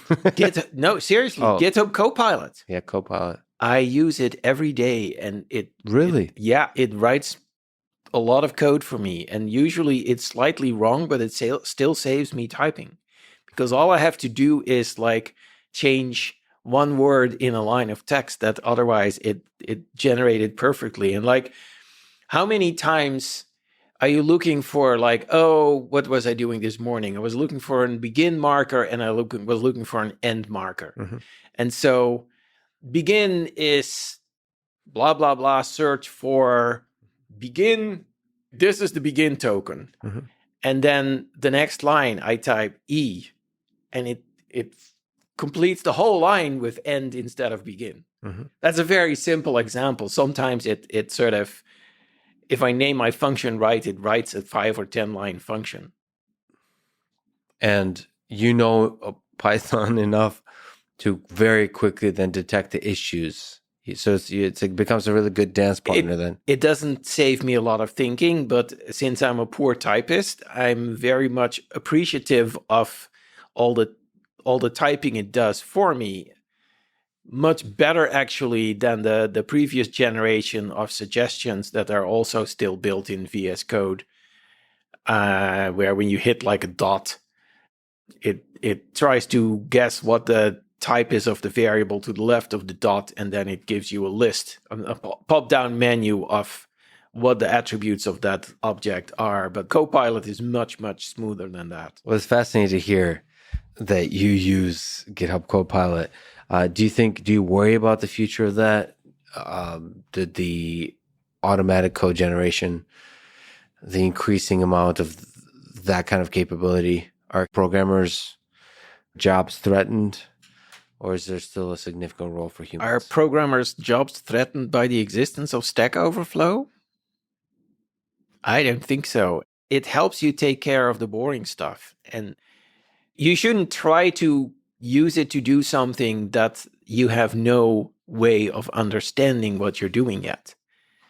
A tool like that is always best when the question you're asking is, please remind me of how I do this, which I could do. I could look up how to do it, but right now I've forgotten whether the method is called foo or bar, or what the shape of the API is. Does it use a builder object or a constructor or a factory or something else? And what are the parameters? It serves that role. It's like a great assistant. But the creative work of sort of deciding what you want the code to do is totally yours. What do you think is the future of Python in the next 10, 20, 50 years, 100 years? You look forward. You ever imagine a future of human civilization while living inside the metaverse, on Mars, humanoid robots everywhere? What part does Python play in that? It'll eventually become sort of a legacy language that plays an important role, but that most people have never heard of and don't need to know about, just like all kinds of basic structures in biology, like mitochondria. So it permeates all of life, all of digital life, but people just build on top of it. Right. And they only know the stuff that's on top of it. Yeah. Because you build layers of abstractions. I mean, most programmers nowadays rarely need to do binary arithmetic, right? Yeah, or even think about it, or even learn about it, or they could go quite far without knowing. I started building little digital circuits out of NAND gates that I built myself with transistors and resistors. So I feel very blessed that with that start when I was a teenager, I learned some of the basic, at least concepts that go into building a computer. And I every part, I have some understanding what it's for and why it's there and how it works. And I can forget about all that most of the time, but I enjoy knowing, if you go deeper, at some point you get to NAND gates and half adders and shift registers. And when it comes to the point of how do you actually make a chip out of silicon, I have no idea. That's just magic to me. But you enjoy knowing that you can walk a while towards the lower and lower layers, but you don't need to. It's nice. The other day, as a mental exercise, I was trying to figure out if I could build a flip-flop circuit out of relays. I was just trying to remember, how does a relay work? Yeah, there's like this electromagnetic force that pulls a switch open or shut. And you can have like, it can open one switch and another, shut another, and you can have multiple contacts that go at once. And how many relays do I really need to represent one bit of information? Can the relay just feed on itself? And I don't think I got to the final solution, but it was fun that I could still do a little bit of problem solving and thinking at that level. And it's cool how we build on top of each other.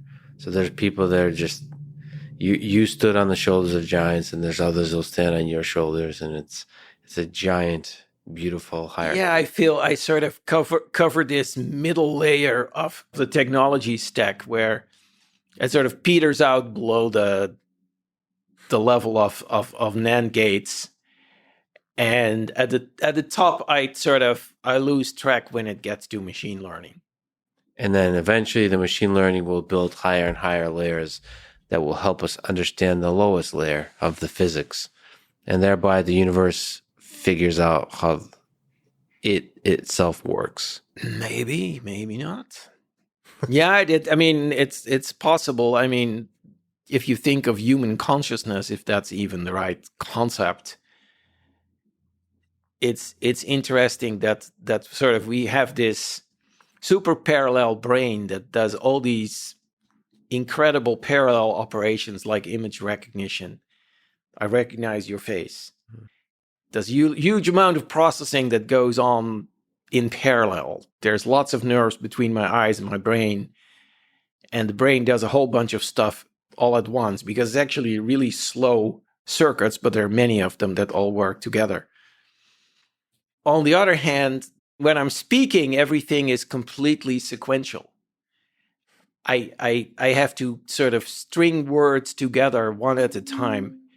And when I'm thinking about stuff, when I'm understanding the world, I'm also thinking of everything like one step at a time.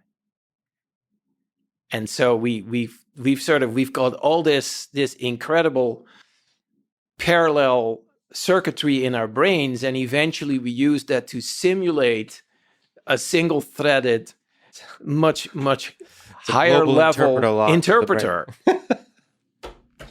It's exactly. I mean, that's the illusion of it. That's the illusion of it for us, that it's a single sequential set of thoughts, and all of that came from a single cell through the process of embryogenesis. So DNA is the code.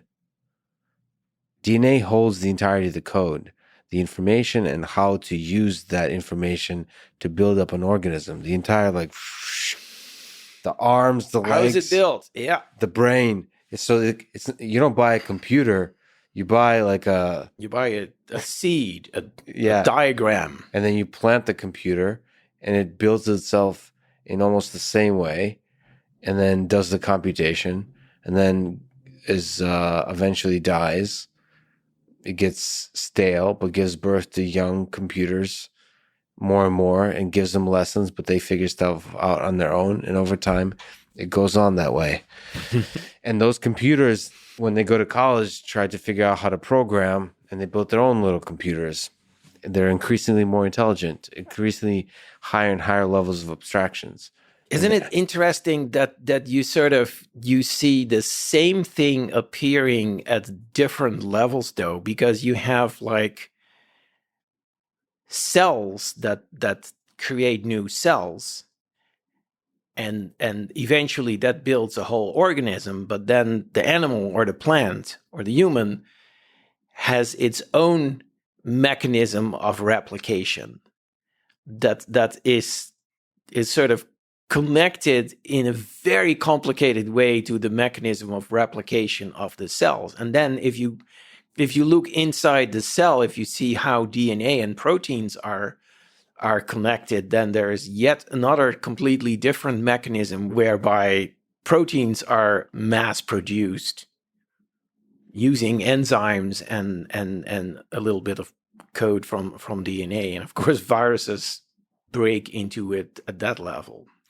And while the mechanisms might be different, it seems like the nature of the mechanism is the same, and it carries across natural languages and programming languages, humans, maybe even human civilizations or intelligent civilizations, and then all the way down to the single cell organisms. It is fascinating to see what abstraction levels are built on top of individual humans. Yeah. And how you have like whole societies that sort of have a similar self-preservation, I don't know what it is, instinct, nature, abstraction, as the individuals have and the cells have. And they self-replicate and breed in different ways. It's hard for us humans to introspect it because we were very focused on our particular layer of abstraction. But from an alien perspective, looking on Earth, they'll probably see the higher level organism of human civilization as part of this bigger organism of life on Earth itself. In fact, that could be an organism just alone, just life on Earth. This has been a wild, both philosophical and technical conversation, Guido. You're an amazing human being. You were gracious enough to talk to me when I was first doing this podcast. You're one of the earliest first people I've talked to, somebody I admired for a long time. It's just a huge honor that you did it at that time and you do it again. You're awesome. Thank you, Lex. Thanks for listening to this conversation with Guido and Rossum. To support this podcast, please check out our sponsors in the description. And now, let me leave you with some words from Oscar Wilde. Experience is the name that everyone gives to their mistakes. Thank you for listening, and hope to see you next time.